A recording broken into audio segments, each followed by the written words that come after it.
Gravação.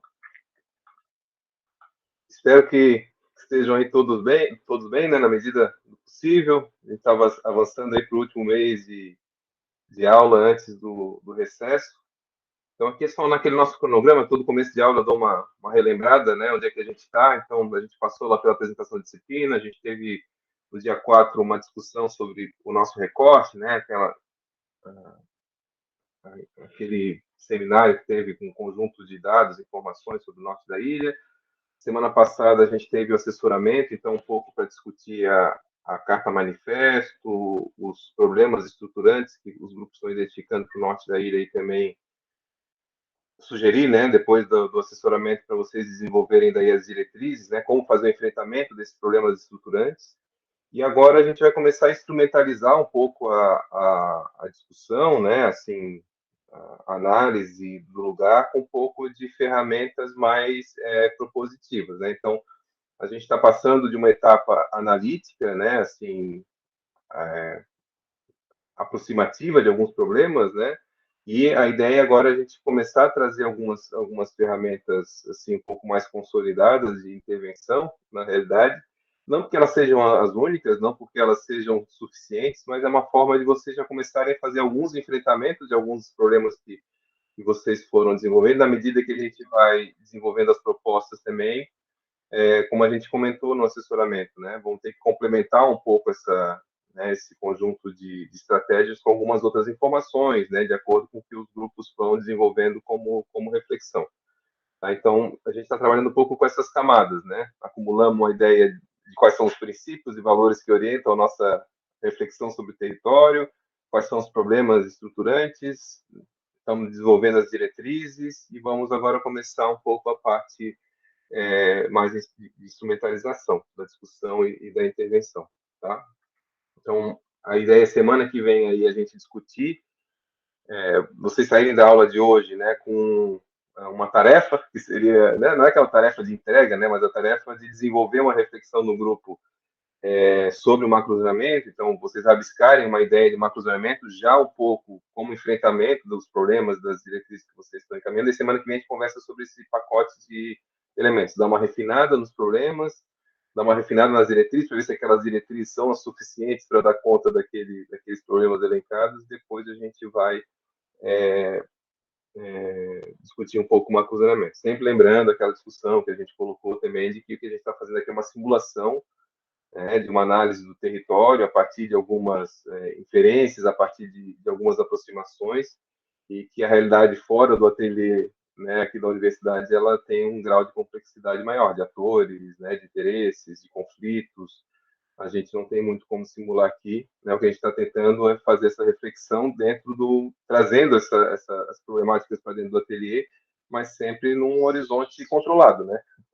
Então, isso a gente vai ser a nossa inquietação ao longo do ateliê todo, né? Tentando simular o que acontece fora, né? Tentando, de alguma forma, desenvolver uma análise crítica e uma forma mais robusta de intervenção na realidade, mas sempre tendo noção que é uma tarefa parcial, né? Dentro do trabalho de planejamento urbano.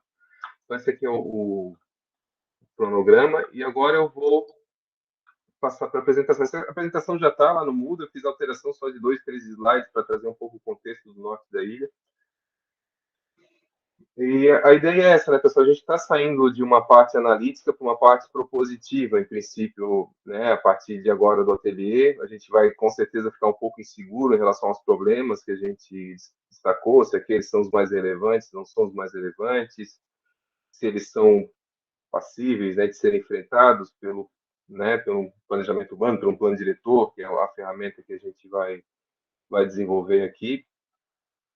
Isso vai acompanhar um pouco a nossa camada. Mas a gente fez como se fosse uma análise sucinta, um pouco a partir das experiências que a gente tem no norte da ilha. E agora a gente vai iniciar essa parte propositiva, que tem um pouco o papel da definição das diretrizes. Quando a gente sai dos problemas e vai para as diretrizes, a gente já está fazendo essa transposição de uma análise para uma proposta, né? Então, uma diretriz é uma forma de como enfrentar determinada situação. A questão da ocupação das áreas de interesse ambiental, por exemplo, né? A descaracterização das áreas de interesse ambiental, o processo de urbanização que acontece fragmentado, né? Essa dispersão urbana, falta de conectividade, falta de acesso à moradia para a população de baixa renda. São várias problemáticas que os grupos estão levantando, todas elas são importantes, né? A gente fez assessoramento semana passada, fiquei muito contente assim com a forma como os grupos foram elencando, né? Então já mostra uma sensibilidade para identificar no território quais são aqueles problemas mais estruturantes. Né? A partir do momento que a gente traça as diretrizes, a gente já está pensando, né, em ações, em instrumentos, em formas de enfrentamento, já é um conteúdo propositivo. Né? E a gente vai agora, daqui até o final do ateliê, nessa forma um pouco mais propositiva. É um pouco a estratégia que a gente teve da organização de UB3 e UB4. Né? O UB3 tem um lugar de diagnóstico um pouco mais estruturado, mais aprofundado, e no UB4 a gente fazer essa transição um pouco mais rápida. Então, de diretriz, só para vocês terem uma coisa interessante, muitas vezes até sugeri para o pessoal fazer isso no Miro, né? A construção de mapas mentais é uma ferramenta, né? E como toda ferramenta, ela é boa em alguns aspectos, em alguns aspectos não tão fortes, né? Mas o legal de mapa mental, muitas vezes a gente tem uma capacidade de síntese, de identificar quais são né, as diretrizes estruturantes e como que elas se relacionam entre si. Né? Como a cidade é sempre um objeto complexo, geralmente um problema é causa de outro problema, né? Ou é resultante de algum outro problema. Então, dificilmente a gente consegue isolar um problema específico, a falta de moradia, né? Ou falta de condição da população de baixa renda de morar no norte da ilha, por exemplo. Isso é um problema, né? Ele é causa de vários outros problemas, né? Falta da retenção especulativa da terra, os vazios urbanos, ocupação fragmentada, falta de integração urbana, o custo da terra, sei lá, tem um conjunto de elementos que conformam aquela problemática. Então, elas estão sempre interconectadas, né? Então, o que eu sugeri para vocês fazerem foi colocar aquelas problemáticas estruturantes, né? E traçar diretrizes de como fazer o enfrentamento daqueles problemas e provavelmente fazer a reflexão de que, às vezes, uma diretriz, ela ataca dois problemas, né? Ou ataca diretamente o problema e parcialmente o outro. Então, tentar identificar, né, esse conjunto de inter-relações que acontece em relação à cidade. Então, esse aqui é um mapa mental, foi feito pelo grupo, um grupo da UFSC, que fez assessoramento ao Alfredo Wagner, um município pequeno aqui do entorno de Florianópolis, região metropolitana de Florianópolis, que destacou, né, aqui no caso deles eram 13 diretrizes principais, né, melhorar o sistema viário, promover o desenvolvimento rural, conservar o meio ambiente, gerar desenvolvimento econômico, ainda são diretrizes muito genéricas, né, a gente vai tentar trabalhar num nível de generalidade menos forte. Mas só para vocês terem ideia, por exemplo, eles colocam, né, gerar desenvolvimento econômico, de alguma forma, né, incentiva o desenvolvimento social e está sustentado pela promoção do desenvolvimento rural. Então, eles vão criando essas interconexões entre esses elementos. Eu queria que vocês tentassem fazer isso em relação, né, utilizo o Miro como ferramenta, que dá uma leitura um pouco mais dinâmica, né, dessas interrelações. Então, sugiro só para nesse caminho entre problemas, né, colocar os problemas no centro do gráfico de vocês e colocar as diretrizes ao redor e trabalhar nas conexões entre os problemas e entre as diretrizes. Tá? Isso é um bom exercício, primeiro, para ter uma capacidade de síntese, né, para conseguir comportar qual é o problema, né, realmente que a gente quer atacar. Então, um bom enfrentamento de qualquer situação é sempre uma clareza entre o conjunto de pessoas que estão discutindo aquela situação, é ter clareza de qual que é o tema que a gente realmente está querendo trabalhar, né? Então, tem a capacidade de síntese que o mapa mental conforma e tem a capacidade de definir prioridades, aqueles que definiram alguns eixos prioritários, né? Que estão mais centrais no gráfico, aqueles que recebem mais setas e tal, e também inter-relação entre eles. Tá? Então, é sempre uma boa forma de organizar as ideias, uma boa forma de comunicar, né? O mapa mental é interessante. Depois eu vou mostrar para vocês mais para frente o que a gente fez recentemente lá em Nova Serrana. Então, da parte da proposta, a gente está trabalhando esse conjunto de elementos, né? Diretrizes, o marco zoneamento, depois a gente vai para o modelo territorial, o zoneamento e os instrumentos urbanísticos e operacionais. Então, a gente vai passar por esses instrumentos mais tradicionais que a gente tem dentro do planejamento urbano, para vocês saberem o que é, qual que é o papel dele, né? Por quê, o que ele deixa de fora, o que ele consegue atacar. Então, fazer uma crítica a isso para vocês poderem se assimilar, né? A importância e, às vezes, a fragilidade do instrumento. mas também a gente vai complementar isso com outros conteúdos de acordo com o parcelamento do solo. Não está aqui, a gente vai discutir parcelamento do solo, né? Mas isso tudo a gente vai complementando de acordo com o desenvolvimento do grupo. Falando nisso, pedi mais uma vez, acho que eu recebi o trabalho só de um grupo até agora, de UB3. Eu queria pedir para vocês encaminharem para mim. Né? Eu não sei se está no livro, se é um PDF, o que é. Encaminharem quanto antes, só para eu poder fazer essa leitura dos grupos, como tem pessoal que veio do Sérgio, pessoal que veio do Renato, né? Poder ter uma leitura do que os grupos conseguiram desenvolver para poder ver essas estratégias, o que precisa complementar como conteúdo, né? A gente vai ajustando essas coisas. Pessoal, eu vou fazer uma estratégia quando a gente discutir do macrozoneamento, do zoneamento e tal, e do modelo territorial, de apresentar para vocês o que a gente desenvolveu agora, recentemente, no plano diretor, um trabalho de extensão que o departamento fez, não para dizer que é a única referência, mas vocês verem de uma forma contextualizada e aplicada esses instrumentos. E a gente discutir em cima dessa referência de Nova Serrana e sempre fazer o caminho de refletir, né, o limite e as possibilidades de determinado instrumento no recorte que a gente está trabalhando. Tá? Então, eu vou sempre permear isso para não ficar uma discussão genérica. Vim aqui falar qual que é o conceito de macrozoneamento, como vocês deveriam fazer e tal, né? Na parâmetros gerais, eu acho que isso tem o seu valor, mas muitas vezes a gente fazer isso de uma forma aplicada, né, é mais interessante para a gente poder sedimentar algumas reflexões sobre o limite e as possibilidades do instrumento. Então, vou falar de Nova Serrana e vou trazer algumas outras referências de alguns outros municípios que trabalham com esses instrumentos. Tá?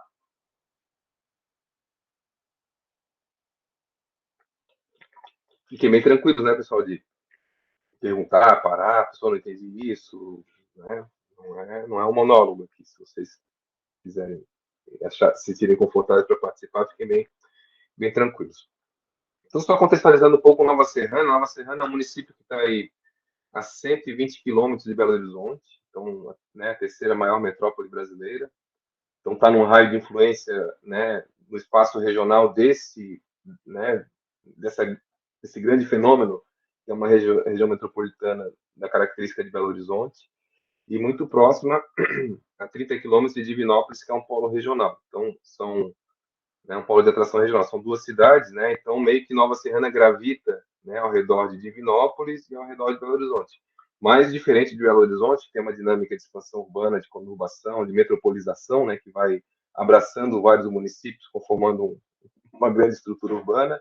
Nova Serrana está sob influência dessas duas áreas urbanizadas, mas com uma característica de relativo isolamento. Ela não tem nenhuma dinâmica de conurbação com as cidades ao redor. Né? Então, no espaço regional, isso é uma leitura importante, a gente vai fazer sobretudo no UB5, né, de entender que existe uma divisão territorial do trabalho numa escala regional. Né? Então, tem coisas que Nova Serrana, necessariamente de especialidades, de demandas, né, de serviços, de atividades até de equipamentos públicos e tal, que vão estar na região metropolitana de Belo Horizonte ou vão estar em Divinópolis, que a gente, né, em princípio, uma cidade do porte de Nova Serrana não vai dar conta. Então, sempre tem essa leitura regional um pouco mais ampla, mas tem uma característica muito interessante de Nova Serrana, que é um município que mais cresce em Belo Horizonte. Né? Um município que na década de 80 tinha 5, 6 mil habitantes e hoje tem 110 mil habitantes. Então, ela basicamente está duplicando a população a cada 10 anos nos últimos 30 anos. Então, é uma coisa, assim, imensa, né? Então, de uma cidade pequena se tornou uma cidade média, com uma expectativa de crescimento ainda muito, muito grande. E o fundamento desse crescimento, basicamente, é a implantação da indústria calçadista. Né? Então, lá se tornou como se fosse um polo local, né, de desenvolvimento de uma atividade industrial específica, né? E isso tem motivado fluxos migratórios muito representativos. Então, é uma cidade que cresce em termos populacionais, né? Esse então é o gráfico aí de crescimento, década de 70, 6 mil, né? 2020, aqui a gente já tá com uns cálculos que a gente fez lá um pouco mais próximo, talvez, da realidade, né? A população deve estar entre 110 e 112 mil habitantes. Então, é um crescimento anual médio muito alto, né? 4%, 8%, né? Nesses diferentes anos aqui. Então, assim, vocês terem ideia, hoje o crescimento anual em Florianópolis é 2%, 1,8%, né? Ela chegou a ser 5 vezes mais intenso. Então, essa é a primeira aproximação. A cidade está crescendo muito, né? A gente chega no território, olha para né, uma mancha urbana e percebe que ela está se transformando de uma forma muito intensa, muito rápida. Só que ela não, além dela estar crescendo do ponto de vista demográfico, ela está crescendo do ponto de vista espacial, né? Então, assim, a dinâmica da urbanização, da produção de novos loteamentos, novas frentes de urbanização tem sido muito intenso. O que é de se esperar numa cidade como essa, né? Eu estou contextualizando para depois a gente entender qual é o papel do macrozoneamento nesse contexto, né? Era se esperar que uma cidade que multiplica a população a cada 10 anos, né, duplica a população a cada 10 anos, ela, de alguma forma, vai crescer, né, do ponto de vista espacial também. Mas o fato é que ela cresce, do ponto de vista espacial, ainda numa dinâmica mais intensa e do ponto de vista demográfico. Aqui é uma imagem, essa que está na tela, comparando, a gente fez um levantamento sobre as quadras e áreas de expansão urbana que estão ocupadas e que não estão ocupadas. E é uma coisa impressionante, assim, a gente tem, né, muitos novos loteamentos nas cidades que são construídos e não necessariamente são ocupados, né, levam um certo tempo para serem ocupados, mas em Nova Serrana é uma coisa impressionante, assim, a produção imobiliária de novos loteamentos tem sido muito acima da demanda. E aí esse gráfico mostra as três cores que estão no mapa, né? Em azul são as quadras que a gente conseguiu identificar que tem uma ocupação com mais de 50%. As em amarelo são as com menos de 50% de ocupação e as cinzas são aquelas sem ocupação nenhuma. Então, o que a gente conseguiu identificar é que em 2009, né, já eram 44% das quadras do município estavam desocupadas. Então, 44% de tudo que tinha sido construído, né, em 2009, a gente, voltando lá para o gráfico, né, 2009 a gente está aqui, né, a gente já está nesse gráfico bem vertical do crescimento demográfico. Né? 44% das quadras não eram ocupadas. Então, era um loteamento que estava lá, muitas vezes, para, né, uma forma de antecipação, né? Transformar terra urbana em terra rural é muito fácil, não tem muito custo. Tu coloca um trator lá, abre as ruas, faz, né, as quadras e beleza, e fica lá esperando. Sobretudo se a legislação municipal não exige muita coisa do empreendedor. Né? Se ele não é obrigado a colocar infraestrutura, se ele não é obrigado a colocar calçamento, iluminação pública, se ele não é obrigado a fazer nada disso, ele vai abrindo frente de expansão. Se vender, beleza. Se vender só 10% está ótimo. Se vender 50% está ótimo. Né? Então, essa é uma lógica muito motivada pelo proprietário da terra e pelo empreendedor imobiliário, né? De expandir na cidade, muitas vezes. E o plano diretor de Nova Serrana, vou mostrar mais para frente, era sobre o que existia, era super permissivo em relação a essa expansão. Né? E a situação para 2019 ficou ainda pior. Né? Então, se era 44 em 10 anos, isso aumentou mais 10%, 55% das quadras, né, em 2019 eram desocupadas. É uma coisa enorme, assim, né? Vocês imaginam, né, uma cidade que 55% dela está ociosa. Né? Não tem gente, mas tem lá, né? A prefeitura foi obrigada a calçar a rua, a prefeitura foi obrigada a colocar a iluminação, né? Às vezes tu tens lá uma ocupação lá num lote, no extremo daquele loteamento, sendo que tem uma grande parte da cidade desocupada. Então, quer dizer, aquela população que está lá no extremo da cidade começa a reivindicar por infraestrutura, por colégio, por escola pública, por posto de saúde pública e, é claro, pela densidade e tal, isso acaba sendo difícil de explicar. Então, assim, desde o começo ficou para a gente claro que talvez em Nova Serrana esse fosse o grande problema a ser enfrentado. Né? Como que a gente vai fazer com que essa expansão urbana acompanhe uma certa lógica, primeiro, de planejamento, né, para onde crescer, como crescer, né, segundo algum tipo de orientação para esse desenvolvimento, porque estava crescendo de uma forma cada vez mais fragmentada e dispersa, né? E a segunda é como fazer com que esse crescimento seja proporcional à demanda que a cidade tem. Né? E essa é uma das discussões que Nova Serrana foi a mais forte que a gente tinha, que aí tinha que enfrentar os interesses desses agentes econômicos todos, que estavam acostumados durante 40 anos a produzir loteamento de qualquer forma. Então, como tu fazer isso do ponto de vista político, né? Não, a partir de agora, não. né? A partir de agora a gente vai concentrar o crescimento. Então, tem um desgaste político forte, que até a gente teve uma certa tranquilidade, porque é, os grupos que davam suporte econômico e político para o prefeito atual não estavam vinculados aos setores de produção imobiliária. Se fosse, provavelmente a gente ia ser cotado ali, ó, não mexe nisso. Se não mexesse nisso, de repente a gente ia também desistir. Não, então se não for mexer nisso, não vale a pena fazer planejamento urbano. Mas só vocês terem ideia que a gente aí já está tocando num horizonte muito delicado, né, de atores concretos, com interesses concretos, né, e que em Nova Serena era muito representativo. A gente teve suporte técnico da prefeitura e teve suporte político também do núcleo central do Poder Executivo, né?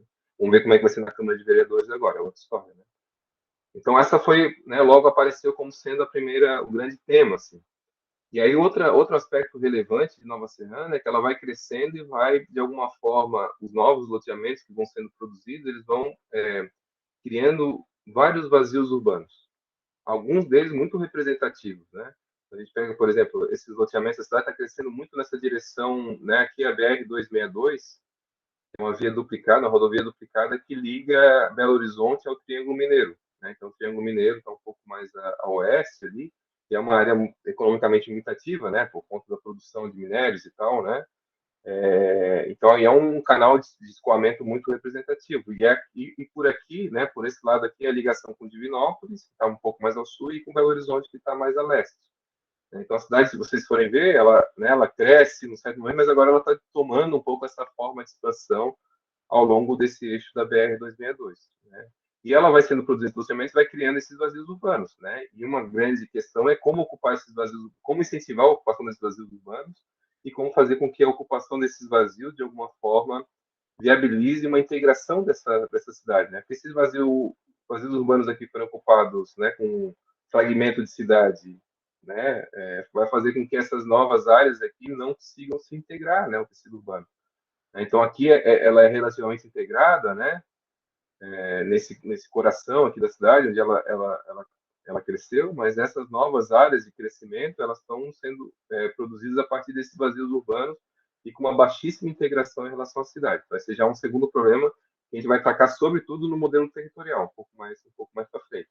Né? Mas já fica claro que, né, não é só o crescimento em área, né, como crescer, né, em relação à expansão, mas é o que fica de buraco dentro dessa expansão. Né? Então essa é uma outra dimensão bem relevante. Aqui a gente fez alguns estudos sobre o que era, no final das contas, esses loteamentos. Né? É uma coisa impressionante. Assim. Esses aqui são os novos loteamentos aprovados, loteamentos grandes, né, de 2.000 lotes, 1.000 lotes, 800 lotes. Então, eram grandes empreendimentos. E a gente fez um levantamento para ver os que não, né, os lotes que já tinham sido vendidos ou não, e quantos estavam ainda na mão do proprietário e tal. Então, tem algumas situações que são impressionantes, né? Tem loteamentos aqui de 20 anos, 15 anos, que estão com 77% dos lotes na mão ainda do empreendedor original. Tem aqui outros com 99%, né? Dos 522 lotes, sei lá, ele vendeu 2, 3. O resto tudo permanece na mão do empreendedor. Então, muitas vezes ele faz isso como, né, como uma lógica, não por causa da demanda, mas ele intensifica a oferta para ter a retenção especulativa da terra, né? E aqui, por exemplo, uma outra coisa que ficou clara para a gente, olha, a gente tem que, de alguma forma, incentivar que esse pessoal comece a... Porque se a gente simplesmente restringe a expansão urbana, falar, olha, agora a gente não vai mais expandir a cidade e tal, o que vai acontecer muitas vezes é inflacionamento da terra, né? Então, isso gera até o processo de segregação mais intenso, a população de baixa renda vai, né, procurar áreas informais para ocupar. Uma coisa interessante em Nova Serrana é que mesmo a população, boa parte da população era empregada, né, então tinha um salário baixo nas indústrias de calçadista, mas tinha um salário, a média de salariado de R$ 1.300, R$ 1.400, e eles tinham condição de acesso a lote. Então, tinha um lado positivo desse parcelamento, que por produzir muito lote, tu tinha uma certa segurança. Então, a gente quase não tinha em Nova Serrana grandes áreas de pobreza, assim, né, de concentração, de favelização. Uma coisa interessante, uma cidade pobre, né, a cidade industrial, mas a cidade, a indústria é uma indústria precária, né? Muito do que eles produzem de calçado é calçado de réplica e tal. Então, é uma lógica geralmente de pequenas fábricas, de 4, 5 empregados, né? Muitas pequenas fábricas, né? é uma lógica um pouco diferente de, né, de a gente ver de cidades industriais com grandes plantas industriais ali, é uma coisa bem muito ligada à informalidade também. Só então uma coisa positiva, pô, se produzia muito lote, mas então o pessoal tinha acesso à moradia. Então, uma coisa que a gente sempre preocupou, poxa, vamos restringir a expansão urbana, mas a gente não pode simplesmente fazer isso. Se a gente fizer isso, vai fazer, e continuar a retenção especulativa da terra, né? Porque às vezes para um proprietário desse é melhor ele vender um lote por 100 mil do que vender 10 lotes por 5 mil. Né? Então, para ele, às vezes vale a pena reter, se não tiver nenhuma pressão do outro lado fazendo com que ele comercialize, né? Então, quando a gente foi mais um pouco para frente do plano, a gente começou a pensar, olha, a gente tem que implementar alguns instrumentos para forçar esse pessoal a fazer a comercialização dos lotes. E a gente trabalhou daí com o IPTU progressivo, né? Então a gente começou a trabalhar com algumas outras ferramentas. Eu estou contextualizando isso porque isso depois, nos próximos capítulos, vai aparecer novamente como estratégias que a gente foi adotando. Tá? Então, isso só para vocês terem ideia, a concentração fundiária é muito grande. Né? Então, se produzia muito, se mantinha muita terra urbana na mão de poucos proprietários. Isso aqui é o que eu comentei para vocês. Não sei se vocês chegaram já a estudar isso de sintaxe espacial, que é uma lógica, né, uma técnica que utiliza ali da parte de, né, vetoriza as ruas e utiliza aplicativo, né, um software, né, e vê qual é o nível de conectividade dessa rua com o conjunto, né, com o conjunto da área urbana. Então, quanto mais cruzamentos, interconexões daquela via tiver, né, maior é o sinal de integração dela com o contexto da estrutura urbana existente. Então, aqui, quanto mais vermelho, mais integrado, quanto, né, mais puxando para as cores frias, para o verde, para o azul claro e para o azul escuro, mais desintegradas são as cidades. Então, o que acontece? A cidade até a década de 80 tinha uma certa integração, né, com essa parte sul, sobretudo, né, sul da BR-262, a gente sempre trabalha, e o que a gente começa a ver a partir dos anos 2000 é que esses novos loteamentos produzidos começam a dar um outro padrão de ocupação, né, de novos setores que vão sendo construídos, novos loteamentos, sem articulação com a cidade existente, com uma articulação muito frágil. Né? E uma outra característica muito forte é que a BR-262 ela dá um caráter muito claro de segregação para a cidade. Uma cidade mais estruturada, com maior número de equipamentos e mais alta renda está para o sul, e para o norte estão né, as habitações pontuais, conjuntos habitacionais, a população de renda um pouco mais baixa. E não à toa é a área menos integrada também. Né? Então, esse aqui é um outro problema que no modelo territorial a gente tentou enfrentar. Né? Olha, está acontecendo essa desintegração, está acontecendo essa baixa articulação, a BR-262 uma ruptura do tecido urbano, né? Então a gente começou a diagnosticar coisas, depois do modelo territorial a gente foi avançando. Então, aqui, uma das coisas, esse aqui é o mapa, o perímetro urbano atual de Nova Serrana. Então, a gente começou a fazer assim, poxa, por que a cidade está crescendo dessa forma, né? Por que ela está se expandindo de uma forma tão intensa e de uma forma tão pouco fragmentada e pouco ocupada, né, desses novos setores? E a gente viu que uma das fontes era a legislação existente, o plano diretor era totalmente permissivo em relação a isso, né? Esse aqui é o mapa do perímetro urbano. Então, o perímetro urbano é aquela linha do território que define o que é área urbana do que é área rural, assim, né? Simplificando de forma geral, né? O que está dentro do perímetro urbano é uma área considerada urbana e por isso tem direitos e tem obrigações do ponto de vista de impostos, mas também do ponto de vista das infraestruturas, né? A prefeitura é obrigada a colocar infraestrutura de saneamento, de calçamento, né? Então, os serviços e equipamentos públicos, né? Na área urbana eles são obrigados a serem colocados, né? Fazem parte das obrigações da prefeitura. E aí, vocês olhando para esse mapa aqui, então esse aqui que a gente tem o perímetro do município, que é esse laranja aqui de fora, né? Então esse aqui é o município, a delimitação do território municipal. Aqui, se vocês forem ver, essa parte mais branca em cima do vermelho é aquela mancha urbanizada, essa parte aqui, ó, né, do mapa é aquela partezinha aqui, que está aqui dentro. E aí depois o que a gente tem, basicamente, por interesses locais, o que foi feito foi assim, alguns processos de expansão desse perímetro urbano de forma totalmente aleatória. Então, o pessoal comenta que foi lá um vereador tal com um projeto de lei colocando, olha, agora a partir do distrito tal a gente traça um raio de 5 quilômetros para perímetro urbano, a partir do distrito tal mais 5 quilômetros. Isso porque aqui em Novaes, que era um outro distrito, aqui foi feito um outro não está ainda, não está nesse mapa, um outro raio de 5 quilômetros ao redor. Então, basicamente, eles estavam colocando 70% do território como área urbanizada. Né? E isso fazia com que, em princípio, se um empreendedor viesse com uma proposta de loteamento aqui nessa ponta, aqui naquela ponta, ele não tivesse uma limitação para fazer isso. É claro que a prefeitura poderia colocar outras condicionantes, tem que ter sistema viário, tem que ter integração, tal, mas a prefeitura não colocava, e né, a legislação, em princípio, era totalmente permissiva. Então, isso incentivou muito a criação de vários loteamentos muito pouco articulados. Deixa eu até pegar aqui o mapa de Nova Serrana, eu vou colocar aqui no Google antes para vocês. Deixa eu sair de Florianópolis aqui, só para vocês terem uma ideia. Então, eu vou sair daqui, vou lá para Nova Serrana.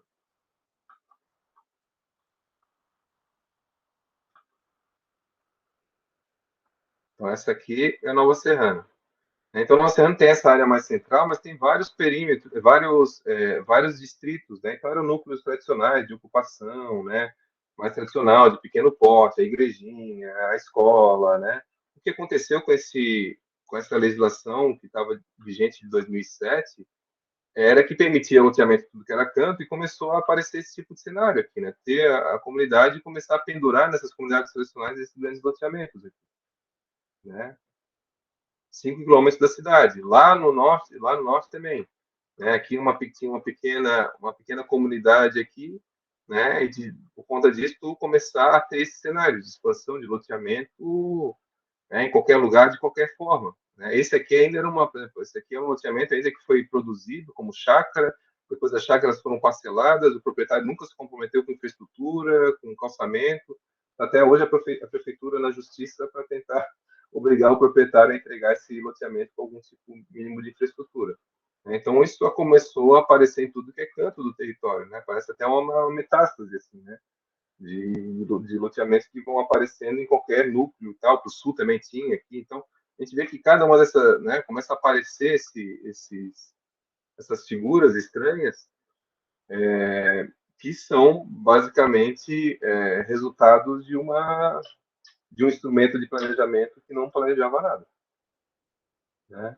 Então, a grande questão para a gente, e que é o papel do macrozoneamento, é delimitar sobre tudo isso. Né? A cidade vai crescer, quanto que ela vai crescer, quanto que ela precisa para crescer, para onde que ela vai crescer, onde é que é interessante que ela cresça, né? Do ponto de vista horizontal, né, da expansão urbana. Né? O macrozoneamento tem esse papel de delimitar, né, áreas ocupáveis e áreas não ocupáveis na grande lógica de estruturação de um determinado lugar. Então, ele não vai entrar em minúcia de definir zoneamento específico aqui e tal, mas a gente vai ter uma ideia de conjunto. Né? Então, parece um instrumento simples, né? Ou parece um instrumento um pouco complexo, assim, do ponto de vista da lógica de funcionamento, mas ele é estruturante para o resultado que a gente vai ter em relação à expansão urbana. A gente pode ter uma expansão urbana totalmente dispersa, fragmentada, pouco integrada, né? E que isso vai ser um pepino para a cidade ao longo dos próximos 20, 30, 40 anos, ter que gerir esse problema, né? Ou a gente vai poder, de alguma forma, orientar. Só que quando a gente faz isso, a gente entra em conflito. Né? Tem que ver se. Né? E não é só o conflito com um grande proprietário imobiliário, às vezes é o conflito com um pequeno, né? Sei lá, o cara que tem um terreninho ali pertinho, né? Numa área que ele acha que quer fazer um loteamento, quer abrir uma rua e quer parcelar. Né? Então, muitas vezes não é só uma lógica de interesses. Né? Então, como compatibilizar esses interesses difusos, né? Em prol de um interesse pretensamente coletivo, né? No sentido de organizar um pouco mais a cidade, que às vezes é papel nosso de conseguir convencer um conjunto de atores que vão ser beneficiados, né? E se cada ator individual puxar para o seu lado, a tendência que a gente tem é de que esses instrumentos em si não sejam aplicados, né? Então, o que a gente começou a fazer, pessoal, a partir disso, foi discutir. Então, só vocês terem ideia, né? O perímetro atual do macrozoneamento é de 16 mil hectares. Era algo, se eu não me engano, entre 6 e 7 vezes o perímetro urbano atual. Então, o perímetro urbano atual, que já tinha 50%, quer dizer, a área urbanizada atual, né, a mancha urbanizada, já tinha 55% de lotes vazios, né, poderia se multiplicar por 7 ainda. Então, era quase que dar 15, 16 vezes, se tudo fosse ocupado, né, 15, 16 vezes a população atual, coisa que é totalmente irrazoável, assim, né? Então, uma coisa que a gente começou, olha, tem duas coisas muito claras que o plano diretor tem que fazer. Restringir esse processo de ocupação disperso e intensificar o uso dos vazios e das quadras desocupadas. Poxa, né? Então a gente diagnosticou dois problemas estruturantes e deu duas diretrizes. Né? Então já ficou claro, uma diretriz, né? Temos que conter o processo de ocupação, né, horizontal, disperso e tal. Segundo, né, vamos de alguma forma incentivar e criar formas para que a ocupação aconteça sobre os vazios urbanos, sobre as quadras desocupadas, né? E me parece que se o plano diretor conseguir em 10 anos atacar esses dois problemas, a gente vai ter uma cidade muito melhor, só esses dois problemas, tem que fazer todo o resto, né? A gente vai conversar sobre todo o resto também. Mas se conseguir atacar isso que é nevrálgico agora, né, a gente consegue ter um cenário muito mais adequado no futuro. A gente começou daí a trabalhar com cenários. Poxa, né, se esse perímetro urbano não é adequado, como que a gente pode tentar delimitar as áreas mais propícias para a expansão urbana? Quanto, né, de expansão urbana que a cidade precisaria? Aí a gente começou a fazer algumas simulações. Uma delas é o chamado, uma técnica interessante, não que você precise usar necessariamente ela, só você ter ideia que, né, aqui tem uma forma urbana que permitiu a gente simular alguns cenários, né? Uma delas é do polígono convexo, né? Então, o que é? Na verdade, é de traçar um polígono ao redor dessa mancha mais externa, privilegiando a ocupação sobre aquelas áreas que estão entre, né?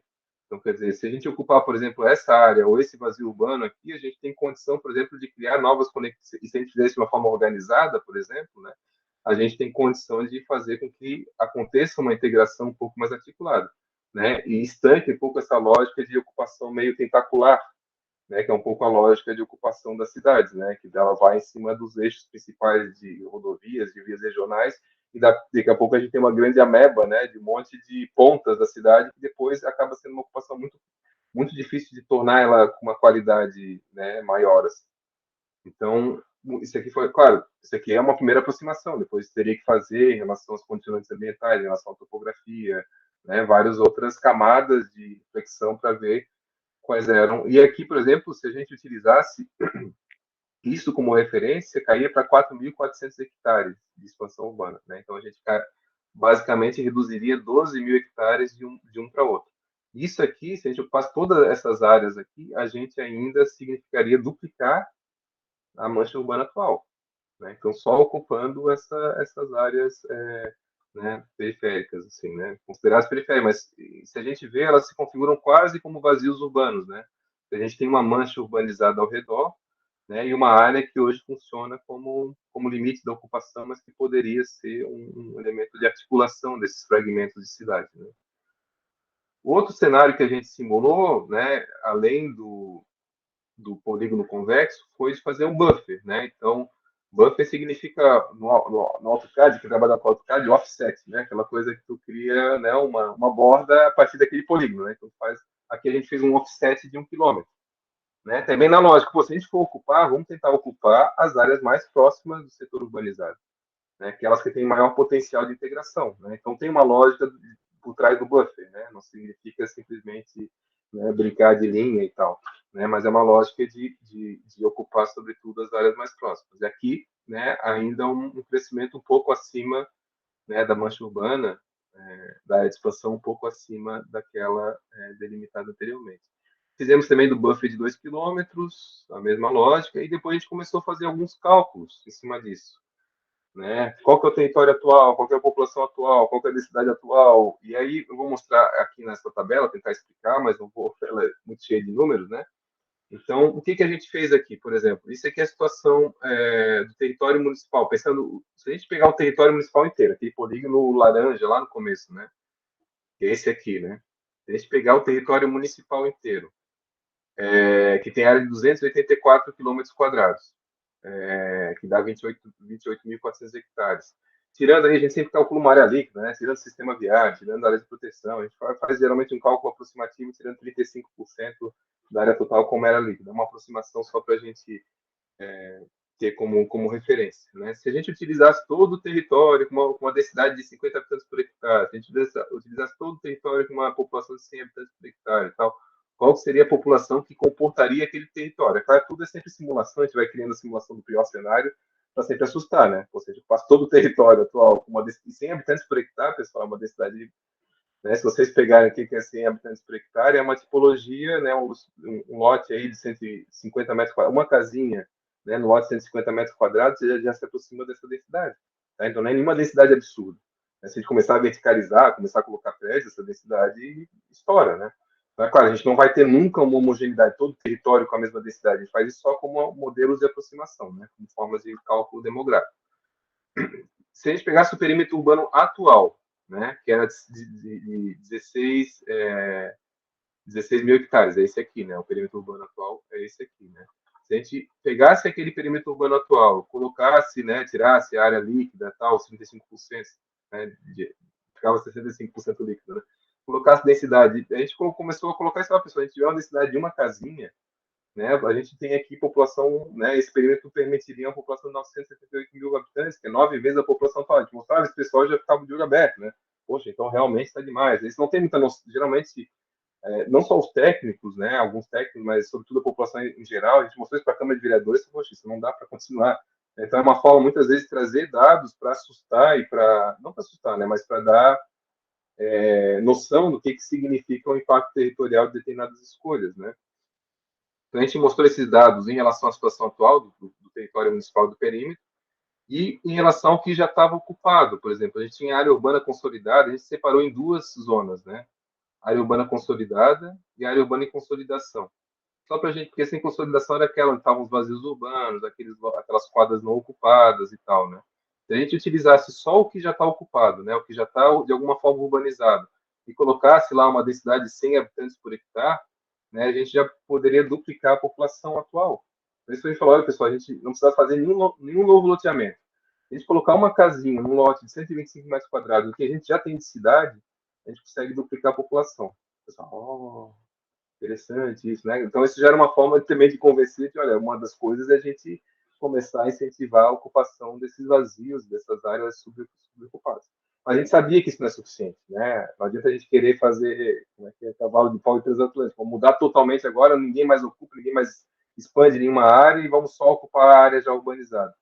A gente sabe que, né, existe uma necessidade de expansão, né, para que não se tenha também um processo de pouca oferta de lote, isso significa né, um encarecimento do custo do acesso à terra urbanizada, e também é interessante que se ocupe alguns vazios urbanos, algumas áreas, né? Então, o que a gente começou a fazer foi algumas, né? A gente sabe que tem que ocupar o que tá, né? Os vazios e as áreas internas, mas também que essa expansão então tem que ser um pouco mais controlada.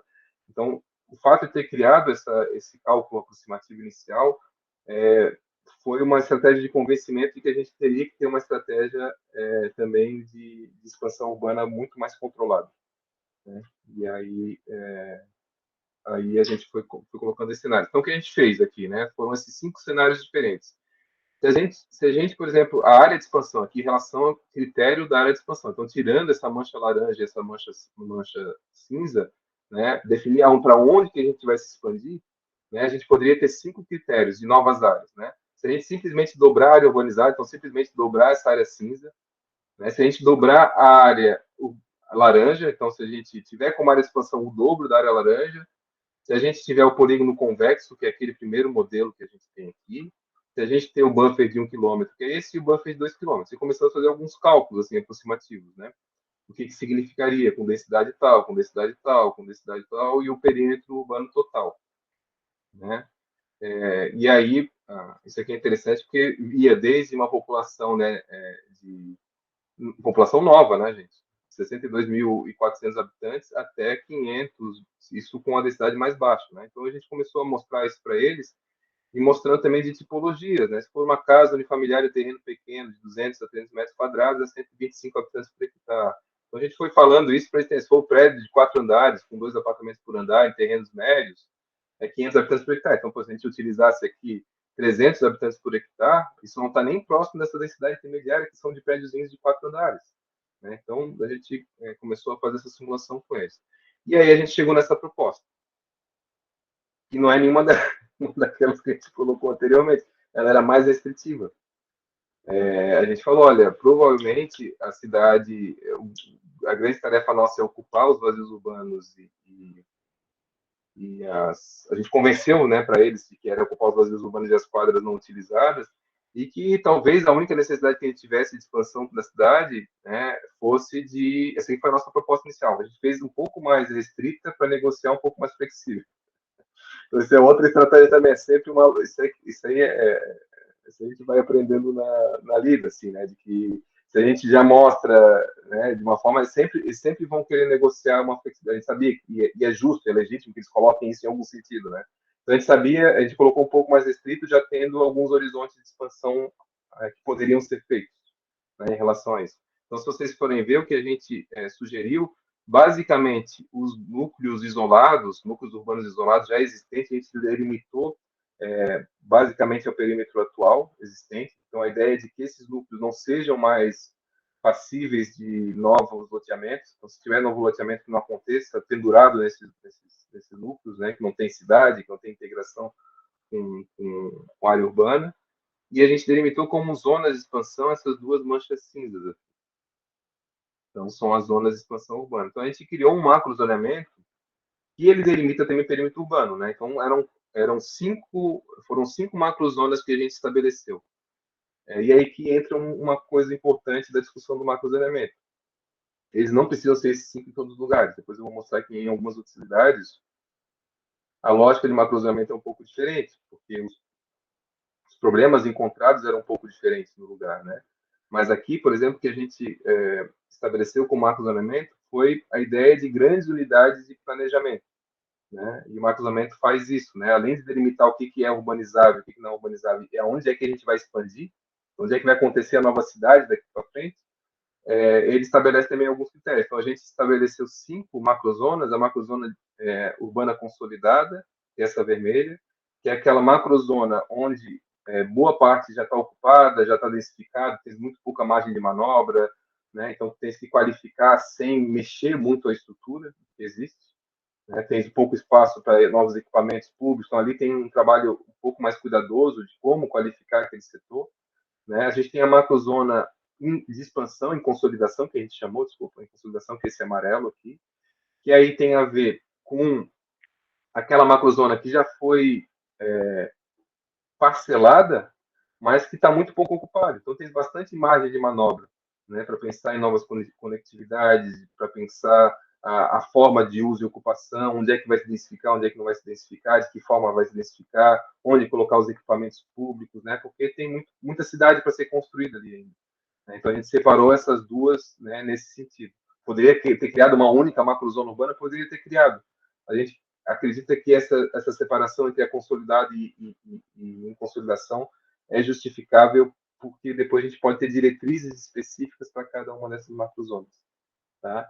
A gente criou daí a macrozona de expansão urbana e a macrozona urbana e macrozona dos núcleos urbanos isolados. Então, o perímetro urbano ele não precisa ser contínuo, é uma coisa importante. Né? A gente pode ter uma área urbanizada não contínua. Então, isso aqui é uma área urbana, só que é um núcleo urbano isolado. Né? A gente não precisa, porque lá tem uma área urbana e tal, com características urbanas, criar uma conectividade, criar né, uma macrozona que conecte aquilo, que a gente vai estar provavelmente direcionando mais uma expansão urbana fragmentada. Então, não tem problema de ter esses núcleos, e aí a gente lançou diretrizes específicas para esses núcleos se qualificarem, em princípio. Né? Então, e aí o resto é a macrozona, né? O branquinho, esse branquinho cinza ao redor aqui, é a macrozona de usos não urbanos. Tá? Então, vocês veem aqui, parece um desenho banal, mas ele tem uma discussão de fundo aqui muito importante para a cidade. Né? Ele delimitou, olha, a gente vai direcionar a ocupação para as áreas já urbanizadas, a gente vai abrir pequenas frentes de expansão urbana para tais aspectos. Se vocês verem, a maior parte da cidade nem apresenta macrozoneamento. Vai direto para o zoneamento. Aí tu fica pensando, pô, será que é o território municipal inteiro que é urbanizável? Porque eles não querem fazer esse enfrentamento, talvez seja um dos enfrentamentos mais fundamentais no planejamento. Né? Que é aí a discussão de enfrentamento sobre a dinâmica fundiária. Né?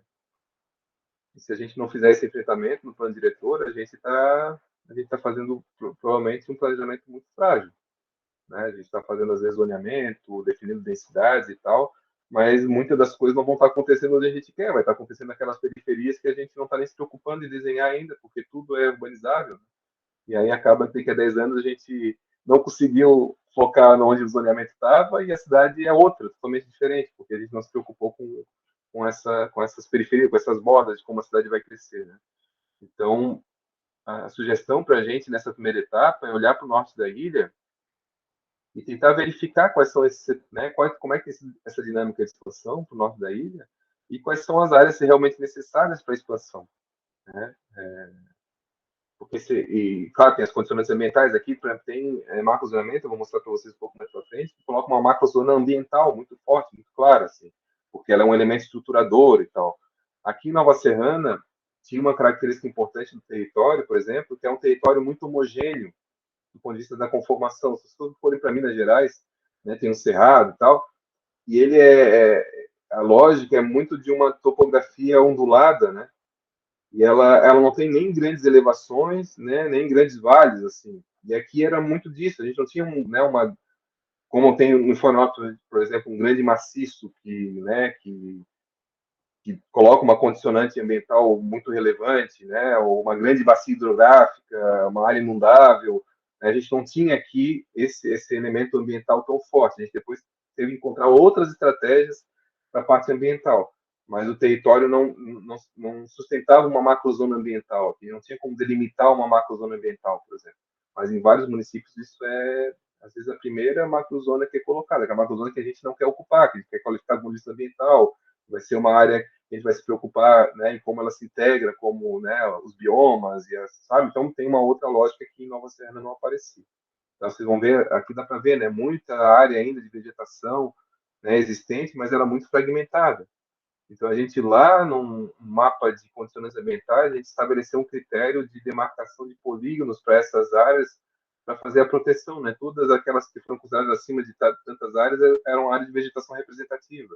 Então, a gente tentou criar outras formas para manter, né, um pouco desses atributos ambientais existentes. O grande rio que passa aqui é o Rio Pará, ele faz o limite, ele passa por aqui, né, ele faz o limite com outro município, então ele em si também não era uma grande condicionante dentro do território, né, então isso vai variando, né, em cada contexto. Então, o que aconteceu? Essa aqui era a nossa proposta, então, que a gente fez de cálculo, né, para cada uma das macrozonas, a estimativa da população em 2019, e o que significa diária aquela zona, né, em hectares, a densidade atual. Então, a área de expansão urbana, que é o cinzinha, quase não tinha população, né? Como a macrozona de uso não urbano, esse cinza aqui ao redor, também quase não tinha população.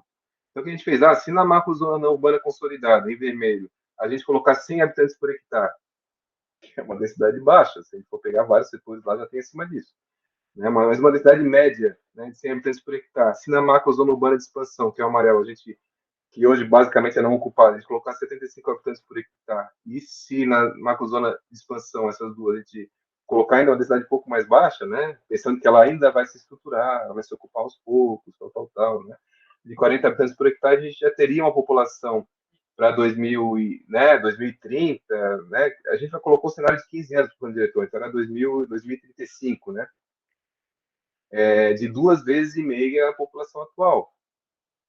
Poxa, a gente não pode fazer nenhum planejamento urbano que sufoque, nenhum que seja permissível demais, né? A gente falou 2,5 vezes em 15 anos, a cidade, e a gente percebeu que a dinâmica demográfica da cidade, ela se estabilizou, né, nos últimos 10 anos. Então, ela não continuava daquela forma muito intensa, muito vertical. Então, a tendência que a gente tem daqui a 10, 15 anos ou é da cidade, talvez até perder população por conta da crise, porque é muito dependente da atividade econômica, se a atividade econômica sair do lugar, talvez tenha até um processo de migração da população, ou, no máximo, estabilização de crescimento moderado. Então, 2,5 vezes a população atual é mais do que suficiente para não criar um processo de valorização muito intensa, né? E a gente deixa claro qual que é o modelo, o horizonte de cidade que o plano diretor está tentando estabelecer, né? E isso a gente apresentou para o pessoal, isso convenceu de uma forma geral, né? O pessoal do núcleo gestor. Então, no plano diretor a gente tinha um núcleo gestor que era como se fosse um conselho de acompanhamento, né? Que era com representações da sociedade civil, movimento sindical, setores empresariais, setores de movimentos populares e comunitários. Então, era um núcleo gestor de 30 pessoas que fazia, a gente discutia, apresentava com eles, né? E tinha as audiências públicas, tinha as oficinas, a gente fez 4 audiências públicas, fez 18 oficinas, né? E a gente foi apresentando, discutindo, amadurecendo essas questões, e tanto que o plano diretor, no final das contas, com esse conteúdo, foi aprovado por unanimidade dentro do Conselho Gestor. Então, o Poder Executivo, né, teve isso como proposta. Depois, agora, vai começar a tramitação na Câmara de Vereadores, e aí é outra história. Vamos ver como é que isso vai se sustentar lá, né? Mas foi algo que a gente conseguiu criar um conjunto de análises e de propostas que convenceu as pessoas de que era momento de fazer esse enfrentamento, né? Então, foi algo que para a gente foi muito gratificante. Mas isso não foi feito sem conflitos, tá? Dentro da própria prefeitura, por exemplo, veio, assim que a gente apresentou essa proposta aqui, veio uma contraproposta dos técnicos da prefeitura, mas não de todos, de alguns técnicos da prefeitura, que era de fazer, por exemplo, em vez daquela lógica dos núcleos isolados, que a gente tinha proposto aqui, de fazer essas costuras, né, de fazer essas grandes braços, né, que de alguma forma, e a gente identificava em algum sentido que isso era também já algum cenário de pressão de alguns setores, né, alguns atores específicos para que esses eixos de expansão acontecessem. Assim. E aí a proposta da prefeitura foi essa aqui, né, de aumentar novamente para quase 10 mil hectares, né, a área de expansão. Assim, né, quer dizer, o total da área urbanizada. Né, a gente estava tentando reduzir para 3.800, o atual 16 mil, a gente ia reduzir para um quinto e a prefeitura estava querendo voltar para 10 mil. Né? Era menor que os 16 mil, mas ainda assim, né, permitia. Essas urbanizações lineares aqui são péssimas, né? É uma rodovia com ocupação linear, assim, a coisa que, como cidade, né, eu acho que não se justifica, assim, né? E a outra é de criar ainda a possibilidade de muita fragmentação, né? Muita expansão urbana sem muita conectividade. Então, você imagina todo esse setor aqui não ocupado, né? Como a área de expansão. A gente pegou a proposta deles, a gente falou, vamos estudar, vamos avaliar a proposta de vocês e tal, e começou a traçar as mesmas coisas, a gente colocasse tal densidade, tal lugar, né, alguns cenários de população, o que significaria. A gente chegou a fazer até um cálculo econômico também, né, baseado um pouco em alguns estudos sobre custo de infraestrutura, o que significava como pavimentação, como drenagem, como abastecimento, porque o pessoal não tem essa leitura. Até técnico da prefeitura às vezes falta, né? Eles foram super receptivos, tá, pessoal? Tivemos uma relação muito boa com eles. E é legal que eles colocaram essa proposta para discussão, e acho que é justo que isso aconteça, não tem problema nenhum. Assim. Tanto que depois a gente acabou convencendo eles, né, de que talvez a proposta fosse um pouco excessiva, né? Então, tem uma relação muito boa com eles. Não foi tem lugar que a gente não consegue conversar, os técnicos estão aí, a gente não tem vínculo nenhum, né, com a estrutura do governo, mas aqui não foi essa relação. A gente fez alguns cenários, esse aqui é um livro do Mascaró, de 2012, que coloca alguns custos de urbanização, né, de acordo com a densidade, né, quanto que custa para o pavimento, para a drenagem, para o abastecimento de água. Isso lá em 2012 eu fiz uma atualização, né, inflacionária e tal, em relação a, né, 2012 para 2020, mais ou menos o que significa, né, se a gente urbanizar, né, o custo por hectare da urbanização, né, se for uma densidade de 75 habitantes por hectare, se for 100 habitantes, a gente vê, por exemplo, passar de 75 para 600, a gente coloca quase 9 vezes mais população, mas o custo da urbanização não aumenta tanto. Então, isso é uma coisa bem interessante, né? Fazer uma cidade para 15 habitantes por hectare, fazer para 75 habitantes por hectare, fazer para 600 habitantes por hectare, o custo não é tão maior. Né? Só que esse custo aqui é socialmente pago depois, né? Através de imposto, que a sociedade local paga a pavimentação, a infraestrutura, as redes todas, né? Então, além da ocupação dispersa, né, como que a gente vai densificar esses setores era muito, muito importante de discutir com eles. E aí a gente fez esses cenários, ó, os, qual que seria o custo dessa cidade futura, né? Se a gente urbanizasse a proposta da UFSC, a proposta que a gente teve da UFSC, a proposta da prefeitura, se a gente dobrasse a área consolidada, se a gente tivesse polígono convexo, quanto é que seria? Se fosse uns 100 habitantes por hectare, a diferença do custo da urbanização da proposta da UFSC seria de 260 milhões, e da prefeitura, daqueles 10 mil hectares, seria de 6 bilhões de reais. É claro que nem tudo vai urbanizar, né? Vai ser ocupação de espécie, não vai ter infraestrutura em tudo e tal, mas só para você ter ideia, né? Se essa cidade toda for construída como eles esperam, isso vai significar um custo de 30 vezes mais do que o custo que a gente está propondo em relação à cidade. Então, é um custo que vai ser depois pago pela prefeitura, pela sociedade. Então, o que a gente comentou, o orçamento municipal em 2019 era de 233 milhões, Se tiver essa urbanização em 15 anos, essa proposta, né, significa 26 vezes o orçamento municipal. Quem é que vai pagar por isso? Né? Então, a gente sempre começa a trazer dados mais concretos, sabe, sobre essas questões, para o pessoal ter noção de que por trás disso, né, significa não só uma baixa qualidade de cidade, né, porque a cidade vai ser esperta, porque não vai ter comércio próximo, porque eu vou ter que pegar um transporte coletivo, vai passar a cada 2 horas, porque a água, a rede de água até chegar lá vai ser, né, vai ter uma cidade de baixa qualidade, porque ela é uma cidade dispersa, mas também é uma cidade muito cara para se manter depois. Isso, às vezes, do ponto de vista político, isso também alarma. Poxa, vou ter que construir tanta escola assim, vou ter que construir tanto posto de saúde assim. Né? Então, isso vai criando condição também, às vezes, para avançar politicamente algumas propostas técnicas. Né? Isso que não considera, nesse custo aqui, só a urbanização, mas não considera o custo com equipamento de saúde, educação, de lazer, a manutenção, a iluminação pública, serviço coleta de lixo, as pessoas que vão ter que trabalhar nesses equipamentos. Então, o custo social dessa urbanização é muito mais alto. Né? Então, a gente colocou isso como parâmetro para ele. No final das contas, aqui não está o desenho final, tá, pessoal? A proposta, deixa eu ver se eu consigo abrir aqui a proposta final do Marcos Anderson para vocês verem. Tem até o site. Ah, foi o Gabriel que fez esse site. É o Gabriel.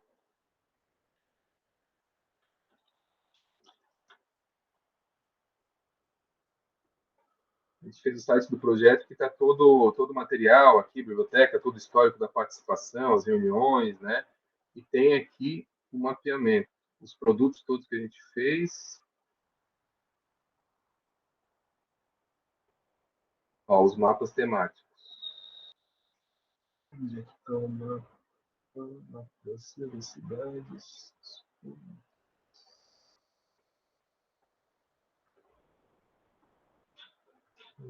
Deixa eu ver aqui. Cadê aqui?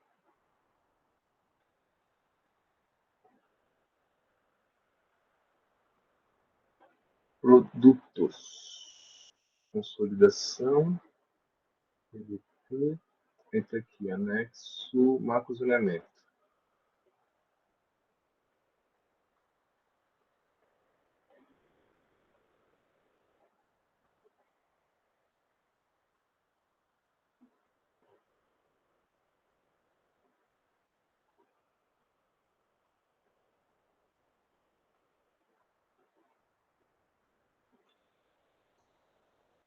Aqui.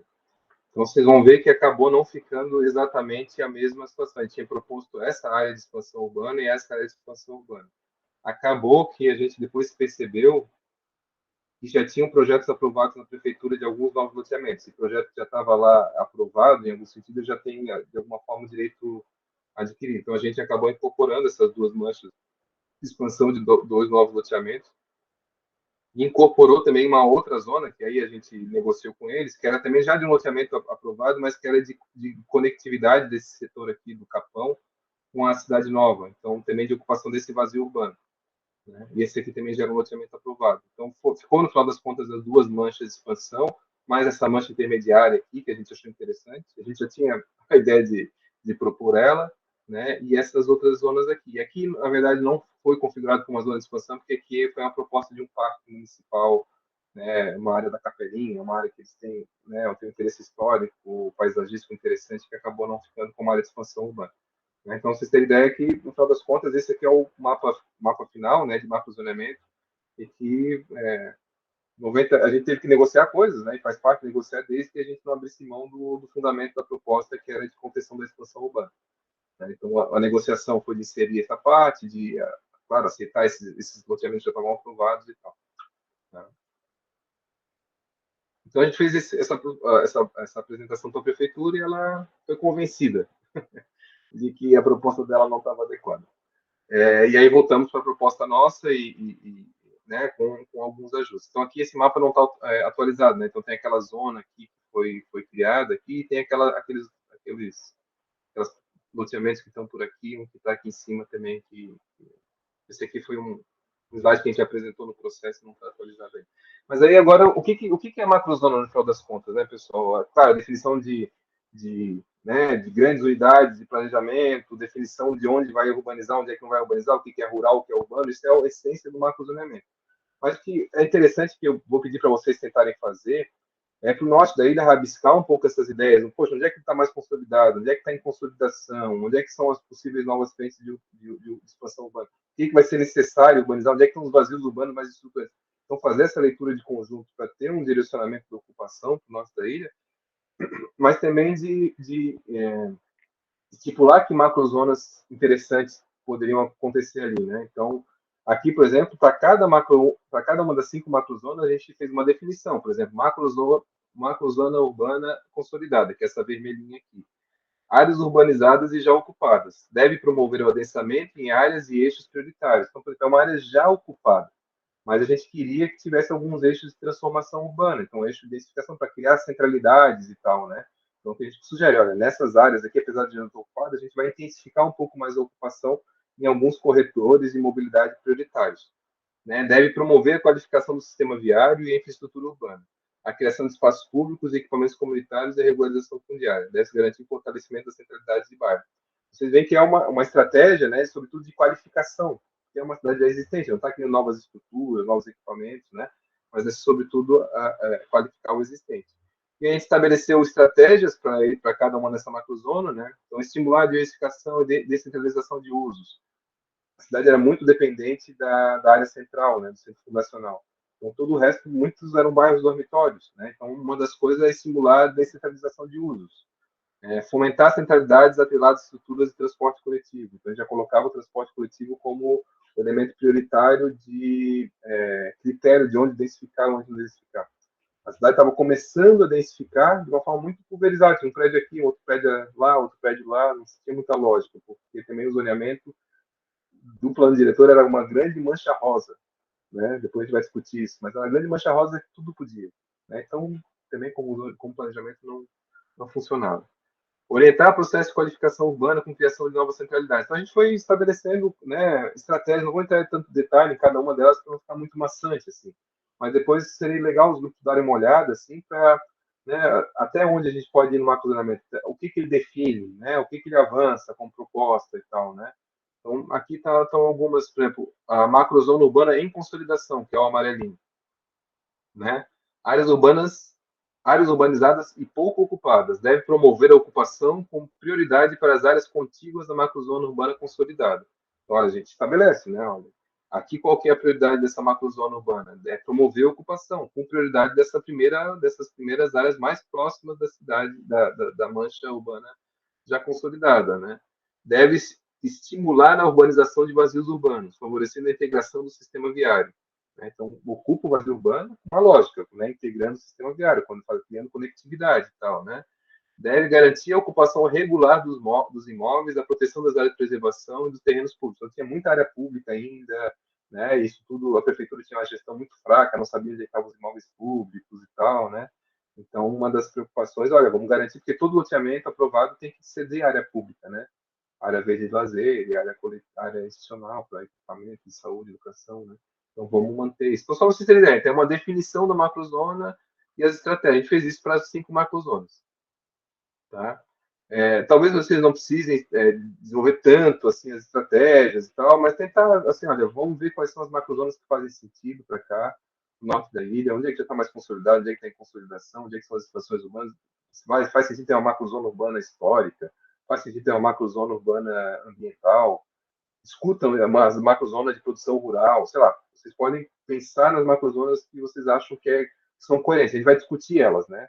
Mas é importante vocês, dentro dos grupos, avaliarem a pertinência dessas macrozonas sem ficar fragmentando. Vocês veem que são grandes unidades. Então, sei lá, se tiver uma pequena área dentro de uma área rural, que é uma pequena área com uma atividade tal, eu não vou criar uma macrozona ali pequenininha. Ela vai fazer parte de uma macrozona grande, né, e que vai ter uma excepcionalidade em relação àquilo que lá no zoneamento eu discuto depois o papel daquele lugar. Então, o papel da macrozona urbana é das grandes unidades de organização, né, da ocupação do norte da ilha. Tá? Geralmente funcionam nessas lógicas, consolidado, consolidação ambiental, a expansão urbana, né, que define, né, o que já está de cidade ocupada que é qualificar, aquela cidade que está em processo de transição de ocupação, a cidade nova que vai ser construída e aquilo que não vai ser construído. Né? Então, são transições, assim, né, e o macrozoneamento é interessante. E o legal, por exemplo, disso, de discutir o macrozoneamento dessa forma, é que não fragiliza o perímetro urbano. Por exemplo, se simplesmente colocasse uma linha de perímetro urbano aqui em volta, falando aqui é perímetro urbano, era muito fácil para chegar um vereador e falar, não, mas puxa 1 quilômetro mais para cá, mas puxa 2 quilômetros mais para lá. Né? Quando a gente discute isso dentro de uma lógica de unidades de planejamento, fica mais difícil, porque a gente tem estratégia, a gente tem, né, uma definição daquilo, tem o porquê, né? Fica mais fácil, não fica uma linha aleatória. Né? Fica um pouco mais claro e mais difícil de transformar, né, de qualquer jeito. Se tiver vontade, as pessoas fazem, né? Isso a gente sabe que funciona, mas queria um pouco de constrangimento. Para as macrozonas e núcleos isolados, por exemplo, áreas urbanizadas e núcleos isolados, Alto Boa Vista, tal, deve-se garantir o controle do adensamento e da expansão urbana nesses núcleos, são esses azuizinhos aqui, né? Deve promover alternativas sustentáveis de ocupação e parcelamento do solo, pensando que essas comunidades, por exemplo, têm famílias, né? Famílias, às vezes, que cresce o filho, quer ter um lugar para morar, então não é necessariamente proibir qualquer parcelamento. Se a pessoa tem lá já uma chácara e quer dividir em duas, não é um problema. A questão é de ter novos parcelamentos, um desmembramento, de repente pode ter. Agora, um novo parcelamento do solo, né? Um grande loteamento, é problemático. Então, a gente vai criando esses critérios. Tá, pessoal? Isso aqui então, as 5 macrozonas, por exemplo, a macrozona, a penúltima, né, de controle da expansão urbana. A área, que é a cinzinha aqui, né? A área para urbanização futura. Deve-se garantir a contiguidade da urbanização. Deve-se promover uma transição sustentável para o território não urbano. Ele estabelecia alguns critérios, né?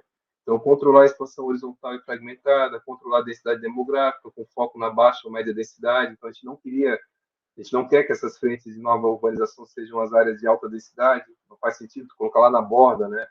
Verticalização, então no nosso ordenamento depois isso a gente olha, a Maclona fala que aqui é uma área de não intensificação do uso, né? Não é uma área de alta densidade, é uma área de média baixa densidade, né? Então a gente vai dando um pouco essas características para essas macrozonas de uma forma geral, tá? Então, assim, resumindo, né? Macrozonamento, então é isso, é a base fundamental para definir o uso e ocupação do solo na cidade. É a partir dele que a gente pode estabelecer um zoneamento mais detalhado no interior das macrozonas. Né? Então, depois o zoneamento vai se apoiar nessa lógica. Claro que o zoneamento, no nosso ateliê, a gente vai fazer o zoneamento só para o nosso recorte, né? Só lá para a Vargem Grande.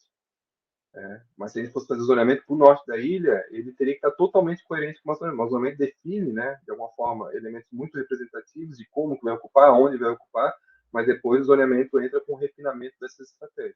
Porque dentro dessa zona vermelha, ela não é homogênea. Né? Dentro dessa zona vermelha, que é a zona urbana consolidada, a gente vai ter centralidade de bairro, vai ter áreas com menos densidade. Na amarela também. Mas aqui a gente sabe que uma é mais de qualificação, outra é mais de ocupação dos vazios urbanos, outra é mais de expansão. Então a gente tem dá uma cara geral, uma primeira aproximação um pouco mais genérica em relação ao território, mas que define coisas muito importantes.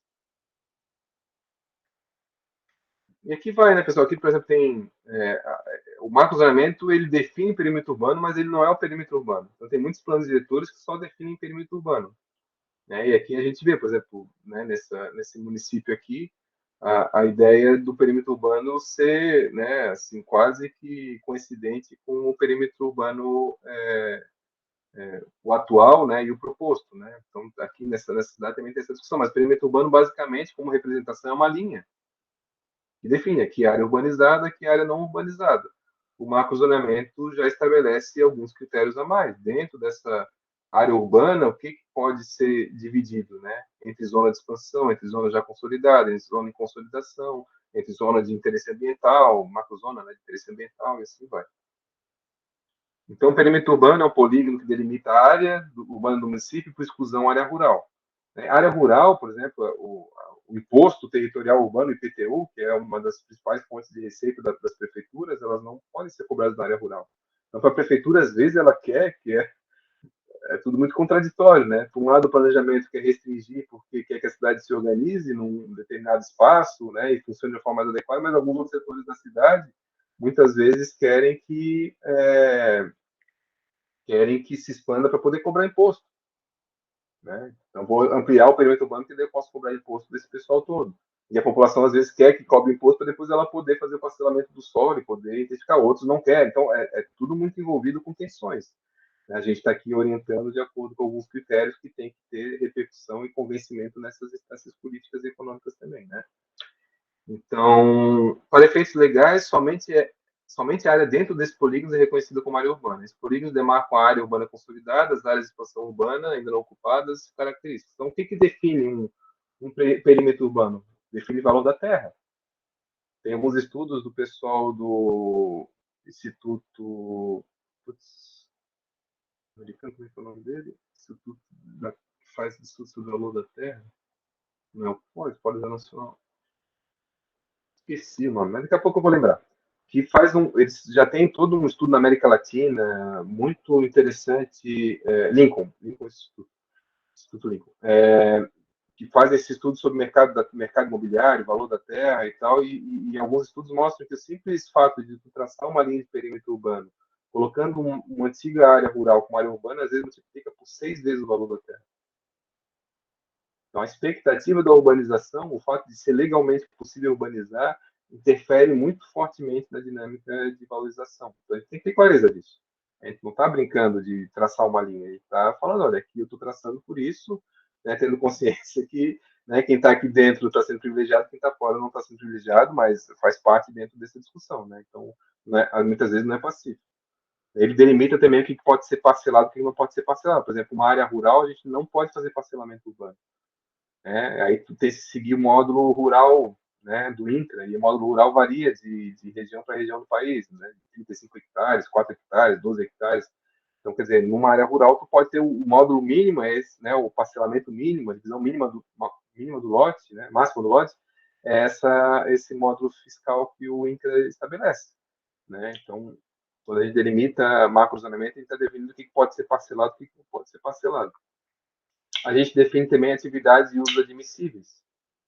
Né? Então, numa área urbana, a gente tem um conjunto de atividades que são permissíveis, numa área rural, outras. Né? Então, faz sentido o condomínio de chácaras numa área urbana, por exemplo, um loteamento de chácaras. Até essa figura, hoje em dia, está sendo legalmente questionada. Né? Mas tem atividades, por exemplo, atividade industrial mais pesada pode acontecer numa área rural, não pode acontecer numa área rural. Então, a gente vai definindo né, o recorte disso. Né? E a gente imagina que quando a gente define isso, também a gente está mexendo nos interesses de cada um desses, não só do proprietário da terra, mas também desses outros agentes. Se bem que o agente econômico, sei lá, não tem nem gosto de falar da Avan, né, fazer aquela propaganda, sei lá, qualquer uma dessas aí, muito pelo contrário, né? Sei lá, qualquer uma dessas grandes empresas, grandes superfícies comerciais quer estabelecer na cidade, ela provavelmente essas têm que fazer dentro da lei. Né? Aí elas têm duas estratégias. Se a lei é fraca e os poderes locais às vezes são meio valorizam um pouco a estrutura de planejamento urbano, ela às vezes cria suas áreas, né? Vai lá, olha, tenho interesse nessa área aqui, o zoneamento fala que não pode, né? O macrozoneamento fala que é uma área rural, mas dá uma modificada no macrozoneamento e tal, né? Então isso acontece em cidade pequena, acontece de rodo, na cidade média acontece de rodo. Numa cidade grande, às vezes mais bem estruturada, acontece muitas vezes eles têm que se adequar à legislação. Né? Então, tu prever esses usos é muito importante, né? Quer dizer, uma grande superfície como essa, né, sei lá, um centro comercial, um shopping, ele é uma figura contemporânea. Não adianta a gente simplesmente ignorar, falar, não vou ter shopping center em Nova Serrana. A gente não vai encontrar respaldo disso dificilmente em algum ator local. População, técnicos, prefeitura, vereadores, setores econômicos. Então, é muito difícil a gente segurar uma situação como essa.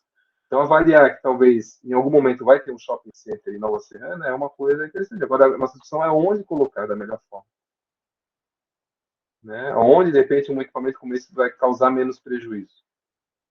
Tá? Então, o macrozoneamento mais ou menos estabelece. Né? Por exemplo, eu poderia colocar na macrozona de consolidada, eu não gostaria que tivesse um grande equipamento lá. Por quê? Porque lá já é uma área que tem, de alguma forma, uma estrutura urbana, né, de mobilidade, sistema viário, que não comporta uma grande alteração, um grande polo gerador de tráfego. É diferente de um outro lugar. Então, quer dizer, tu pode utilizar o macrozoneamento, às vezes, como uma linha divisória de algumas decisões depois. Isso nos zoneamentos, sobretudo, a gente refina mais. Né? Mas no macrozoneamento depende também. Define a arrecadação fiscal do município, como eu comentei. Né? Então, muitas vezes, ter um perímetro urbano alargado é interessante para o município, e aí tem um conflito interno dentro da prefeitura para a gente avançar. Então, quando a gente tem argumento, quando a gente tem justificativa, quando a gente faz estudo, quando a gente mostra cenários, a gente mostra a contradição disso, o custo econômico, o custo social, né, o impacto político de determinadas escolhas, a gente consegue, além da questão técnica, né, entrar na lógica de funcionamento dos atores e fazer com que eles, às vezes, sejam convencidos disso a partir, né, de um conjunto de argumentos que também levam em consideração. Se a gente só fala, não, porque não cria urbanidade, ah, beleza, mas não cria urbanidade, isso não me convence que é um problema sério, né?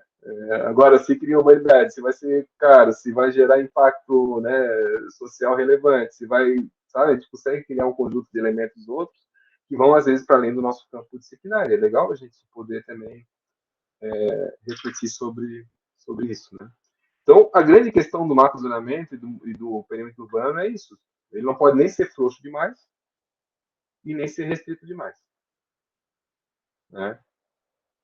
Então, a gente vai fazer uma primeira aproximação dessa discussão no Nordeste. Vocês vão ficar inseguros, vão ficar com dificuldade, limitar as macros, isso é tudo normal, tá, pessoal? E a gente vai fazer uma aproximação, vou tentar fazer um macrozonamento mais coerente possível, né, a partir de alguns dados. Tentem fazer alguma daquelas aproximações com cálculo. Poxa, eu vou fazer um polígono aqui no Google Earth, se eu colocar isso aqui como zona de expansão, o que significa uma área isso aqui? Né? Poxa, tem tantos hectares. Depois, se eu colocar uma densidade tal, vai dar uma população de quanto? Sabe? Começa a fazer essas aproximações só para a gente ter uma noção. Né? Poxa, vale a pena tanta área? Não vale a pena colocar essa área? Né? Primeira coisa, coloca a questão ambiental. Né? Tudo que tem de restrição ambiental já retira aquilo como área não urbanizável. Vê se isso aí não vale a pena criar uma grande macrozona ambiental. Né? Então, vê o que sobra entre a área consolidada e a expansão urbana. Vamos fazendo essas aproximações em relação ao território para a gente ver o que, né, de que forma a gente consegue dar essa diretriz um pouco mais estruturante para o norte da ilha. Então, aqui eu vou mostrar só alguns outros municípios em relação a macrozonas, né?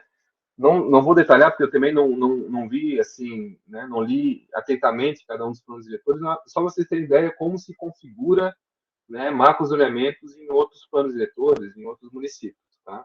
Então, por exemplo, aqui em Piracicaba fez um plano diretor bem interessante. Em vários aspectos de discussão, né, de coerência interna entre princípios e zoneamento, a parte de regulação deles ficou bem interessante. Então, se vocês depois quiserem dar uma olhada, mais para frente, né? Assim, até na vida profissional de vocês, é um plano diretor interessante. Então, ele define macrozona de adensamento prioritário, né, que seria a nossa macrozona urbana consolidada. Então, o nome varia, você pode dar o nome que vocês acharem mais interessante para significar mais aquilo que vocês querem, né, transparecer. Então, macrozona urbana de adensamento prioritário, macrozona de adensamento secundário. Então, a gente vê que são áreas com alguns loteamentos, mas com muitos vazios. Então, eles colocam isso basicamente como a de adensamento prioritário. Então, define 2 eixos de expansão para a cidade, né, prioritários. Macrozona de controle de ocupação por infraestrutura. Então, que eles veem, isso aqui, a gente vê que tem essas grandes rodovias, essas estruturas mais regionais que estão levando a ocupação para esses setores. Só que são setores com condicionantes ambientais e tal, então ali é mais um papel de controlar a urbanização, né, de incentivar a urbanização para aquele setor, né? Então é uma leitura muitas vezes nesse sentido, né, não só de incentivo, mas de controle também, né? Está acontecendo uma dinâmica que não é adequada. Estou indo para cima da bacia do Rio Ratones aqui, será que faz sentido ter toda uma macrozona aqui de contenção à ocupação sobre a bacia do Rio Ratones? Pode ser. Né? Então, isso tudo é uma leitura que vocês podem fazer. Macrozona de controle de ocupação por risco ambiental e macrozona de restrição à ocupação, né? Que é essa vermelha aqui. Né? Então, vão criando com suas categorias, né? Onde já está ocupada, né? Que é o adensamento prioritário, ocupar sobre esse local, que é o verde, quais são os 2 eixos de expansão prioritários, aonde a gente quer restringir totalmente a ocupação, que é aqui, né, macrozona de restrição à ocupação, onde é que a gente quer qualificar e conter a urbanização segundo alguns critérios, então vai criando essas categorias. Vocês veem que são sempre macrozonas, são grandes zonas e elas têm uma relação de contiguidade, né? Então não faz sentido ter um fragmento de uma... A gente fez isso lá em Nova Serrana só no caso dos núcleos urbanos isolados, que ela não é contínua, né? Mas todos os outros, né? Mas tem um sentido geralmente não é obrigatório ser contínuo, mas eles não têm uma lógica de muita fragmentação. Então isso é uma coisa também importante. Se é uma macrozona definida por muitos fragmentos pequenos, ela não funciona como uma macrozona, né? Ela não define né, algum tipo de característica mais relevante para aquele setor. Aqui, por exemplo, é de Três Corações, a cidade pequena de Minas Gerais, eles definem basicamente também ó, uma macrozona urbana, que é essa aqui, a macrozona de estruturação e transformação territorial, então a expansão urbana que eles estão colocando é para esse setor. Não diferenciam a urbana de consolidada ou não consolidada, às vezes é uma cidade pequena que não está crescendo, né? Não sei se é o caso, né? Mas às vezes é uma cidade que não tem essa coisa de uma zona de transição, de ocupação, de transformação, né? Então, a zona que já está consolidada, ela é uma cidade estabilizada e tal, tem um eixo ali que está um pouco mais claro e que se define. Né? Então, às vezes, não precisa criar essas gradações de consolidado e consolidação, depende da característica de cada lugar. Nesse caso aqui, eles não criaram. Né? E criaram uma grande macrozona rural sustentável. Então, tudo que não era urbano, né, industrial, criaram uma zona industrial próximo da BR aqui, né? É, tudo que não é industrial e urbana e transformação criaram como uma grande macrozona rural sustentável. E aí foram criando alguns sobre zoneamento, né? Alguns recortes como áreas de interesse, áreas prioritárias para a recuperação da mata ciliar, áreas de interesse da conservação ambiental. Né? Isso aqui eu não sugiro que vocês façam isso no macrozoneamento, sabe? Isso aqui depois no zoneamento é um pouco mais adequado fazer essa delimitação, porque aí fica um quadrado muito impreciso, né? Não ajuda muito a dar clareza de qual estratégia territorial realmente está contida nesses quadrados. Então, quando tem muito quadrado disso como área prioritária, quer dizer que nada é prioridade. Né? Tem 85 áreas prioritárias, o que é prioritário, no final das contas. Né? Então, esse aqui é o de São Paulo, né? Uma metrópole, cidade gigantesca, tem um acompanhamento lá também. Né? E São Paulo tem essa característica muito clara, né, de para o sul ter essas áreas mais relevantes do ponto de vista ambiental, né, os mananciais, abastecimento de água, né, que é uma questão muito sensível para uma metrópole como São Paulo. Né? Então, o que ela cria são 8 macrozonas, uma cidade do porte, né, e da complexidade de São Paulo, que é 8 macrozonas. Né? Uma macrozona urbana de estruturação metropolitana, né, aonde então vai se incentivar a densificação, ocupar os vazios urbanos, qualificar, tal, né? Uma macrozona de urbanização consolidada, que é essa aqui, então aquela que já está consolidada e que não se quer transformar muito, né? Então aquela mais de qualificação, né? Então é diferente, essa aqui é uma zona muito ocupada, mas que se quer intensificar o uso, quer transformar, né? Se configurar como uma centralidade metropolitana. Ela já tem essas características, mas elas querem reforçar isso a partir dos eixos de mobilidade, eixos de BRT, de metrô e tal, né? É a lógica de... Então, você vê que é um pouco a lógica de camadas, né? O núcleo, a macrozona urbana consolidada de pouca transformação, a macrozona urbana de qualificação da urbanização, que é essa laranja, a de redução da vulnerabilidade, então, sobretudo dessas comunidades mais periféricas, né, que tem uma dependência muito forte da infraestrutura, dos serviços, das atividades que estão no núcleo metropolitano, então, de reduzir a vulnerabilidade disso, de estruturar essas intermediárias aqui, e depois essas camadas mais externas, né, que são macrozonas mais com características ambientais, né, então, redução da vulnerabilidade urbana e recuperação ambiental, que são essas camadas, como se fosse uma colchão, né, uma macrozona de transição entre a macrozona de urbana ocupada vulnerável e a macrozona de proteção ambiental. Então, cria essa área que é uma área de transição, né? Então, de redução da vulnerabilidade urbana e recuperação ambiental. Nessas zonas onde tem um conflito muito claro entre urbanização e elementos ambientais, ali se configura uma macrozona para determinadas características. Para o sul é uma situação parecida também, né? É como se eles fossem tentando fazer essa lógica, né? De configurar uma centralidade, de criar as áreas, de qualificar essa primeira periferia e depois de criar uma transição e depois ter as áreas de proteção ambiental. Né? Então, uma estratégia territorialmente clara, assim, né? No sentido de como que ela se configura, apesar de uma complexidade tão grande como a cidade se apresenta. Então, isso dá uma clareza, né? De qual é o papel, de quais são as dinâmicas, do que se quer qualificar, o que se quer intensificar. Né? Então, esse é o papel realmente do macrozoneamento. Aqui já é um anti-exemplo, né? Um macrozoneamento de contagem, que é quase um zoneamento. Então, tentar evitar, se vocês forem ver, né? Ele pega um monte de fragmento, um monte de microzona, a gente não tem muita clareza, né? Se a gente pega um recorte como esse, o que é né, o lugar desse espaço dentro da área urbana? Assim. Então, isso aqui está muito mais próximo do zoneamento, que é de definir recortes específicos, manchas e tal, do que macrozona, né? Então, tem a zona adenstável 1, zona adenstável 2, zona adenstável 3, zona de expansão urbana 1, 2, 3, restrita 1, 2, 3. Então, que se cria uma zona adenstável, que se cria uma zona de expansão urbana, que se cria uma zona de ocupação restrita, e depois, no zoneamento, que se delimite essa, a 1, 2 e 3, qual que é a intensidade de mudança, mas a gente sabe, para cá é expansão urbana, para cá é qualificação, para cá é densificação, para cá é proteção ambiental. Aqui a gente não consegue ter muita clareza disso, né? Então, é um contra-exemplo, um anti-exemplo, né? Esse aqui de contagem, evitar de fazer essa situação. Aqui aí depois ele estabelece alguns critérios de implantação de equipamentos, tal, né? Em contagem. Esse aqui é o de no, Venda Nova do Imigrante, Espírito Santo. Aí tem também uma macrozona, eu trouxe um pouco mais também os elementos que eles tentam complementar em relação ao mapa, né? Então aqui eles criam um mapa de desenvolvimento industrial e preservação ambiental, que coisa interessante, né? Compatibilizar desenvolvimento industrial com preservação ambiental, isso aqui é uma macrozona que mistura essas duas características, né? Mas provavelmente porque aqui tem uma zona de amortecimento que deve ser algum parque, alguma unidade de conservação mais relevante, e é justamente onde a indústria está acontecendo. Então, é meio ambíguo esse macrozonamento que eles criam aqui, né? Desenvolvimento industrial junto com preservação ambiental. A macrozona de esporte, turismo, desenvolvimento econômico. Então, são macrozonas que não ajudam a entender qual que é o papel delas, né? Assim, na dinâmica. Se é uma zona que vai ser urbanizada, se não vai ser, né? Fala de atividade, né? Turismo, desenvolvimento econômico, esporte, né? Então, às vezes, a nomenclatura não ajuda muito. Está um pouco mais clara quando eles colocam, né? Não precisa colocar usos proibitivos e usos permitidos, a gente vai desenvolver mais o macrozoneamento.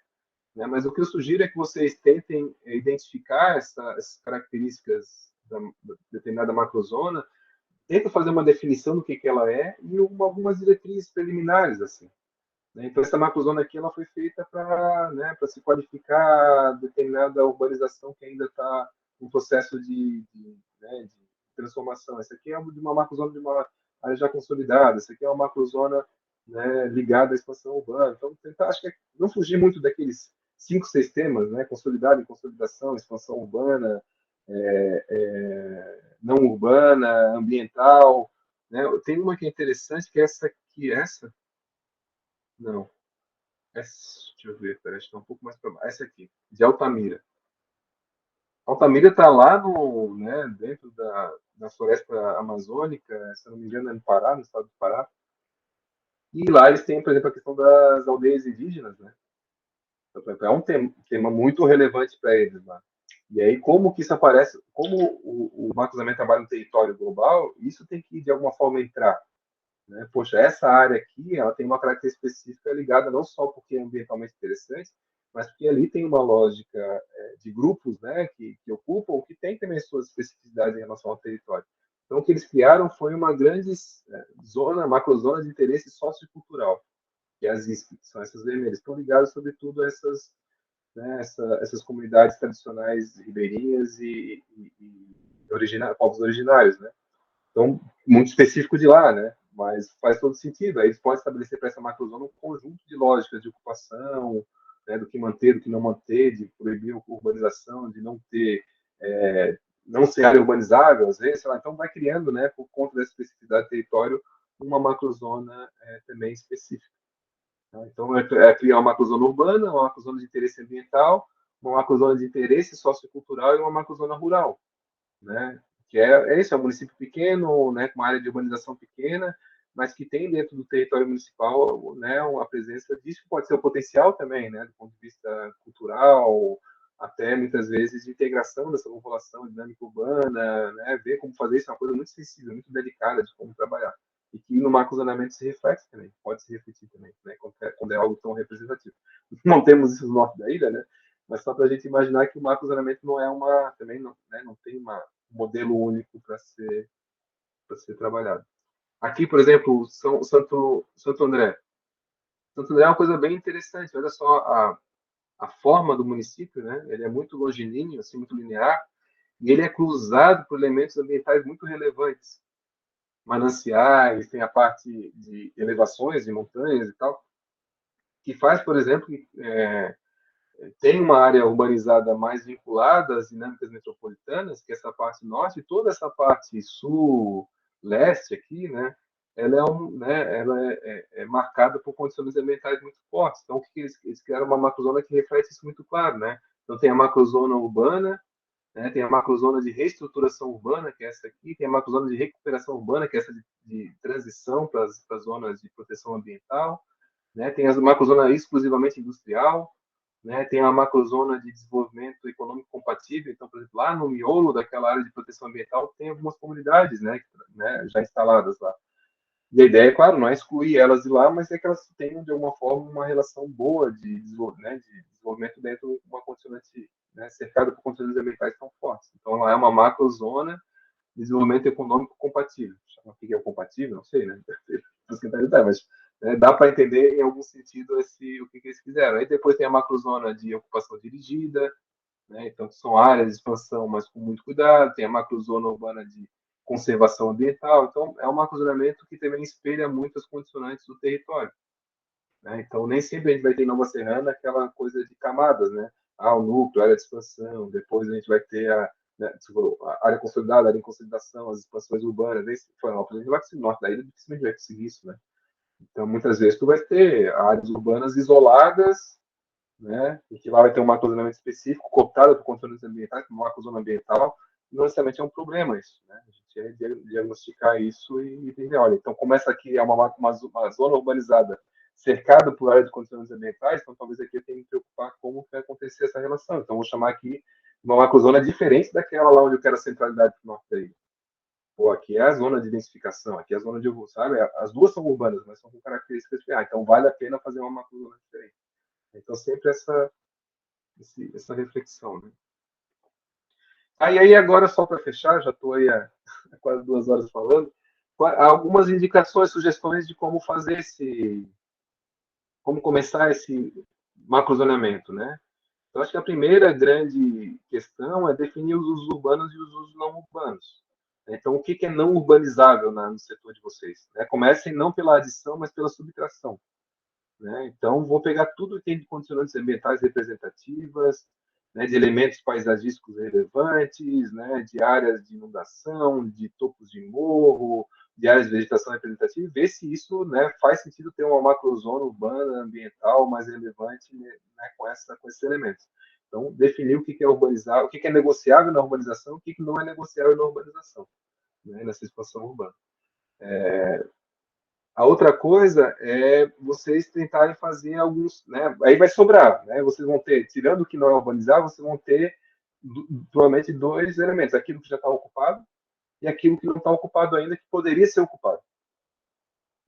Então, aí a grande questão é o que vocês vão fazer. O que já está ocupado, se faz sentido o que está ocupado diferenciar entre elas alguma macrozona, pode ser uma macrozona urbana mais com característica ambiental, tem a ocupação que talvez não possa se expandir muito, vai ser então uma macrozona com tais características, aqui não é onde eu quero intensificar, é onde faz sentido talvez intensificar a ocupação, ocupar os vazios urbanos, então vai ser uma macrozona tal, naquilo que já está ocupado, se faz sentido diferenciar elas, e naquilo que não é ocupado ainda, mas que poderia ser porque não tem restrição ambiental, o que fazer?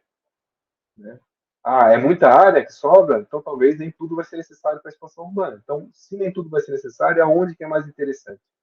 Mais interessante, de repente, a expansão urbana ficar aqui, porque aqui vai estar próximo da centralidade, tal, tal, tal. Aqui ela está muito próxima do acondicionamento ambiental. Então, de repente, aqui vai ser uma macrozona de usos de baixa intensidade. Então, a sugestão é essa, tirar o que não é negociável, vai sobrar área urbanizável, e vocês discutirem dentro da área urbanizável se faz sentido separar macrozonas dentro da área já urbanizada, e naquela ainda não urbanizada, que poderia ser, se faz sentido que tudo aquilo seja urbanizado, se não faz sentido que seja urbanizável, qual que é a diferenciação? Onde é que vão ser os eixos prioritários?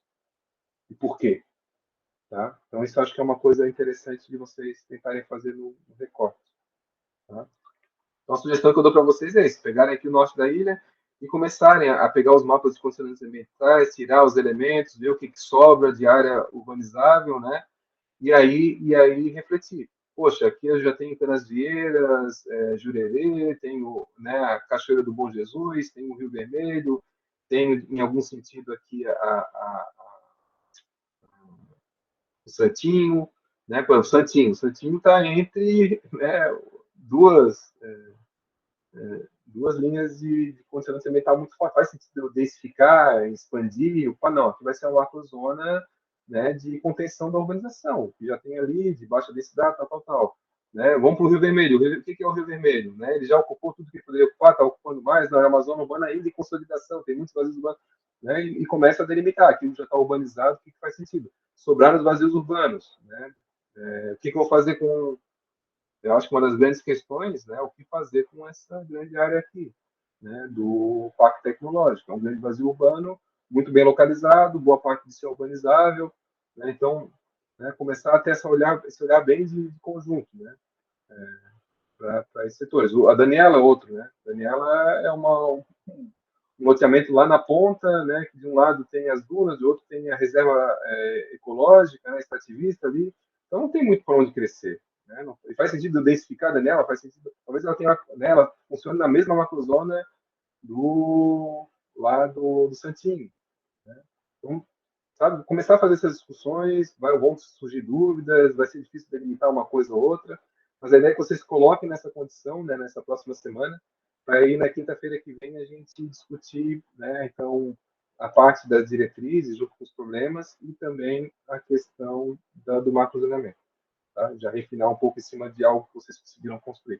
Então, é se colocar na condição, rabiscar, não ter medo de desenhar, de colocar mancha, seta, linha no mapa. Vocês não se comprometem com o desenho ainda. Né? O desenho agora é um desenho de entendimento. Né? Então, quando vocês estão propondo um macrozoneamento agora, não quer dizer que ele vai terminar assim. Ele é uma ferramenta de diálogo como qualquer outra, como a gente está conversando. Né? Quando a gente coloca um argumento, né, a gente fala, a pessoa rebate o argumento e a gente pensa uma coisa diferente. Então, não tem problema nenhum vocês virem semana que vem com um monte de dúvida, um monte de rabisco, sabe? Mas tentem fazer esse exercício de delimitar territorialmente as discussões, sabe? Debater a partir do lugar, né, dos seus condicionantes. Se vocês não conhecerem muito bem, coloca lá no Google Earth, tente passar aquelas ruas, aquela coisa de pega aqueles mapas da primeira aula, segunda aula sobre, né, vários aspectos ambientais, infraestrutura, né, aquelas características que foram feitas, né, das zonas que já estão densificadas, verticalizadas. Então tem um monte de mapa temático lá para ajudar vocês a fazer esse entendimento um pouco dessa lógica de ocupação do norte da ilha.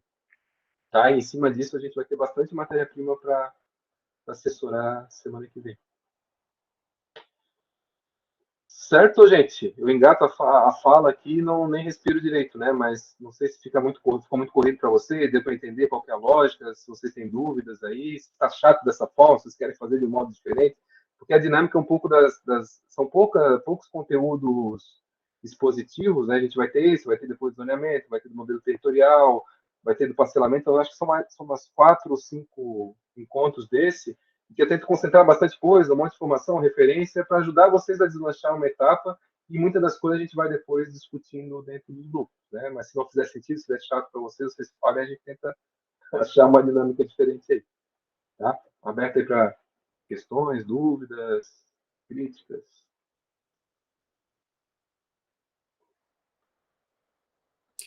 Eu só queria colocar que eu acho bom esse tipo de organização, assim. Pelo menos em UB3 a gente sentia falta de ter mais, pelo menos o nosso grupo, né? Sentia falta de ter mais aulas positivas, assim. Acho que ajuda para começar mesmo. Eu falo muito rápido, dá para acompanhar. O problema de manezinha é que a gente deslancha, né? Dá para acompanhar? Tem alguma dúvida, pessoal, dos grupos aí? Tá tudo funcionando? Estão conseguindo se reunir? Nessa dinâmica também, mais geral, tá? A Isa comentou que segunda-feira bagunçou um pouco por causa do feriado, né? Mas se vocês tiverem alguma dificuldade nesse sentido também, tá? Vamos conversando, tá? O ateliê está aberto para a gente ir adaptando da forma como for mais produtivo. Tá? Se você acharem que está muito lento, está muito rápido, né? Não tem problema nenhum vocês trazerem a crítica para cá e a gente tenta reformular. Tá? Vocês fiquem bem confortáveis em relação a isso, que não tem problema de ajustar, né, o itinerário aí se for melhor para o pessoal.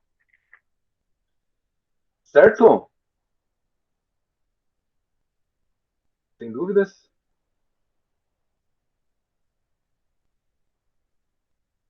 Vai lá, Luiz. Não, é só a título de curiosidade, como que foi o processo, tipo, da UFSC fazer um plano para uma cidade de Minas Gerais, assim. Eu lembro que a gente teve um pouco de contato com isso quando a gente estava participando naquele projeto de artes de Chapecó. Como foi? Você pode falar do ponto de vista mais operacional ou do ponto de vista assim mais acadêmico? Um pouco dos dois, assim. Não? Dos dois? Eu acho que é uma baita de uma experiência, assim, fazer essa. Não é fácil, né? Quando a gente entra no processo como esse, a gente sabe como começa, não sabe como termina. A gente tem vários planos diretores que no meio do trajeto as coisas se desvirtuam e depois tu perde o controle. Então, cria muita ansiedade, assim. Mas eu acredito, eu sou professor de planejamento urbano, né? Então, se ele não se colocar na condição de fazer, né, eu acho que eu perco até uma condição, assim, ética de estar discutindo isso em sala de aula, assim. Né? É claro que eu poderia estar discutindo academicamente o que é planejamento urbano, mas não faz parte da minha perspectiva, assim, de profissional e de docente. Então, eu acho que é uma baita de uma oportunidade, né? Participar disso, assim, é desgastante e acho que a gente teve vários fatores complicadores em Nova Serrana, que foi o fato, por exemplo, da pandemia. A gente começou em fevereiro do ano passado, um mês depois começou a pandemia. Então, tinha várias oficinas programadas, a audiência de lançamento teve que ser tudo segurado. A gente passou quase 7, 8 meses, né, elaborando diagnóstico, mais trabalho interno, fez uma ou outra saída de campo. Depois teve o processo eleitoral em outubro. Então, a gente pegou um ano muito turbulento. Então, tinha tudo para dar errado, sinceramente. Tinha tudo para dar muito errado. Assim. Mas eu acredito que o fato de a gente ser um ator externo e de a gente ter tido um espaço bom de trabalho dado pelo Poder Executivo fez com que a gente conseguisse estabelecer uma relação de confiança e de respeito, né? Muito forte, tanto com o Poder Executivo quanto com a sociedade local. Assim, né? Então, assim, como experiência de formação, acho que para quem trabalha com planejamento urbano e vincular isso à academia, eu acho que é relevante porque a gente não está necessariamente preocupado só com a entrega de um plano, né? Às vezes, sei lá, a gente é uma empresa de consultoria, a gente tem um ciclo, tem, né, empregados e tal, está preocupado com que, né, feche aquilo, a gente entregue de acordo com o contrato e tal. Tem algumas preocupações que são legítimas, nem todas as consultorias são iguais, né? Mas a gente também tem uma capacidade de poder praticar algumas coisas que a gente ensina, ensinar algumas coisas que a gente pratica, refletir sobre isso, produzir academicamente, né? Então, a gente agora terminou isso, uma das tarefas nossas é refletir como foi a experiência. Aí tem várias frentes possíveis. Os instrumentos que a gente utilizou foram adequados, a dinâmica de participação. A gente teve muita dificuldade de mobilizar a população. Né? Então, a gente fez muitas instâncias de participação, fez 18 oficinas, fez 30 reuniões com o grupo gestor, fez 4 audiências públicas, mas elas tiveram uma participação baixa, né? Todos que falavam lá, ele fala que isso é a tradição participativa local, assim, né? As pessoas não participam em Nova Serrana. Então, a gente tinha oficinas com 30, 40, 50 pessoas, a gente queria que tivesse 200, né? A gente queria que tivesse mais. Mas não aconteceu. Então, esse ponto é um pouco mais frustrante. A gente, dentro de um processo como esse, não tem como a gente construir uma trajetória, né, uma cultura da participação. Né? A gente tenta fazer com que, né, se incentive a participação, que as pessoas se sintam contempladas, né, na participação, como a participação delas teve, de alguma forma, efeito no produto do processo, né? Então, eu, sinceramente, Luiz, muito boa a tua pergunta, assim, eu acho que a gente deveria fazer muito disso na universidade, assim, não confundir nosso papel com uma empresa de consultoria, a gente não é uma empresa de consultoria, mas entender que a gente, em cima disso, tendo como prioridade a questão pedagógica e científica, é muito relevante a gente produzir. Eu sou muito adepto da pesquisação, né? A lógica de que quando tu faz o enfrentamento do problema e tu não sabe como enfrentar, ali surge um tema de pesquisa relevante, né? Muito vinculado.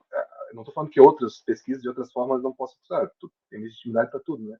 Mas aquilo que eu acho interessante é isso. Pô, surgiu um monte de temas aí para a gente pesquisar, acompanhar como é que vão ser essa discussão sobre macrozoneamento, se faz sentido, né, esse debate sobre a restrição, até que ponto quem está propondo, os atores locais foi internalizado e vai realmente frutificar numa postura diferente, né, da prefeitura, dos técnicos, não sabe nada disso, né? Então, poxa, é muito legal abrir essas frentes de trabalho. E acho que é uma oportunidade, né, de atuação profissional relevante, né? Assim, dentro da academia, né? Legal que talvez nos próximos meses a gente tenha a oportunidade de ter, né, tá aí, semana passada eu fui conversar com o prefeito de Iguaçu, conversei com o prefeito de Palhoça, todos eles estão querendo fazer plano diretor lá de Divinópolis, que é a cidade vizinha ali, né, que é o polo regional também, eles ficaram super contentes com o diretor, entraram em contato para saber se a gente tinha interesse em fazer. Então, sei lá, só que a gente tem que se preocupar em sempre, né, fazer aquilo de acordo com a nossa condição de trabalho e que a preocupação nossa seja informar também, né? Sei lá, o pessoal que passou, né, como bolsista no mestrado, graduação, né, tem uma trajetória de formação complementar que eu acho que é muito importante. Então, não dá para a gente tirar de foco qual que é o papel da universidade pública nesse arranjo, né? A gente tem uma responsabilidade também, né, no que a gente faz e de que forma a gente faz, né?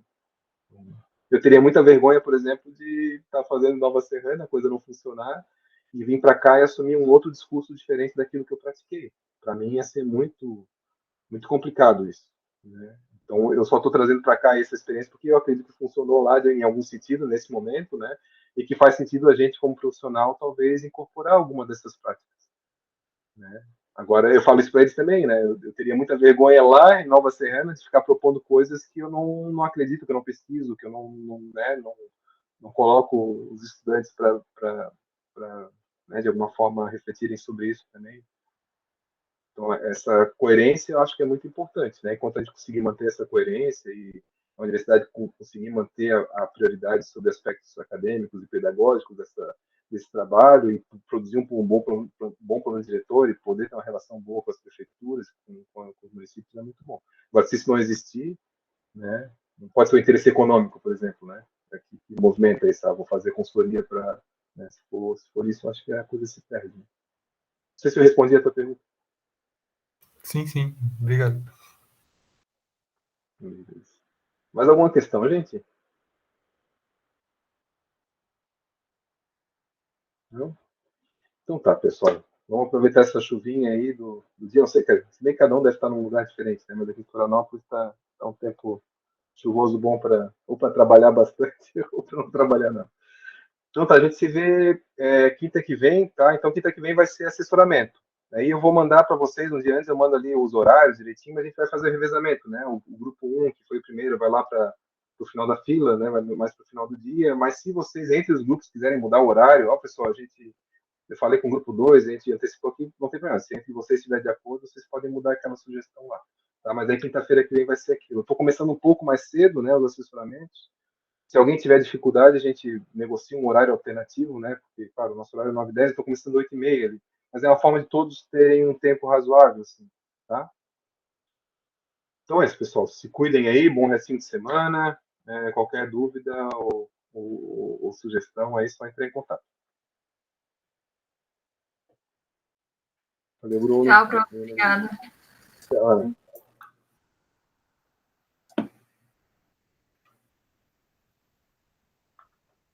Tchau, tchau, professor. Tchau, Patrícia. Valeu.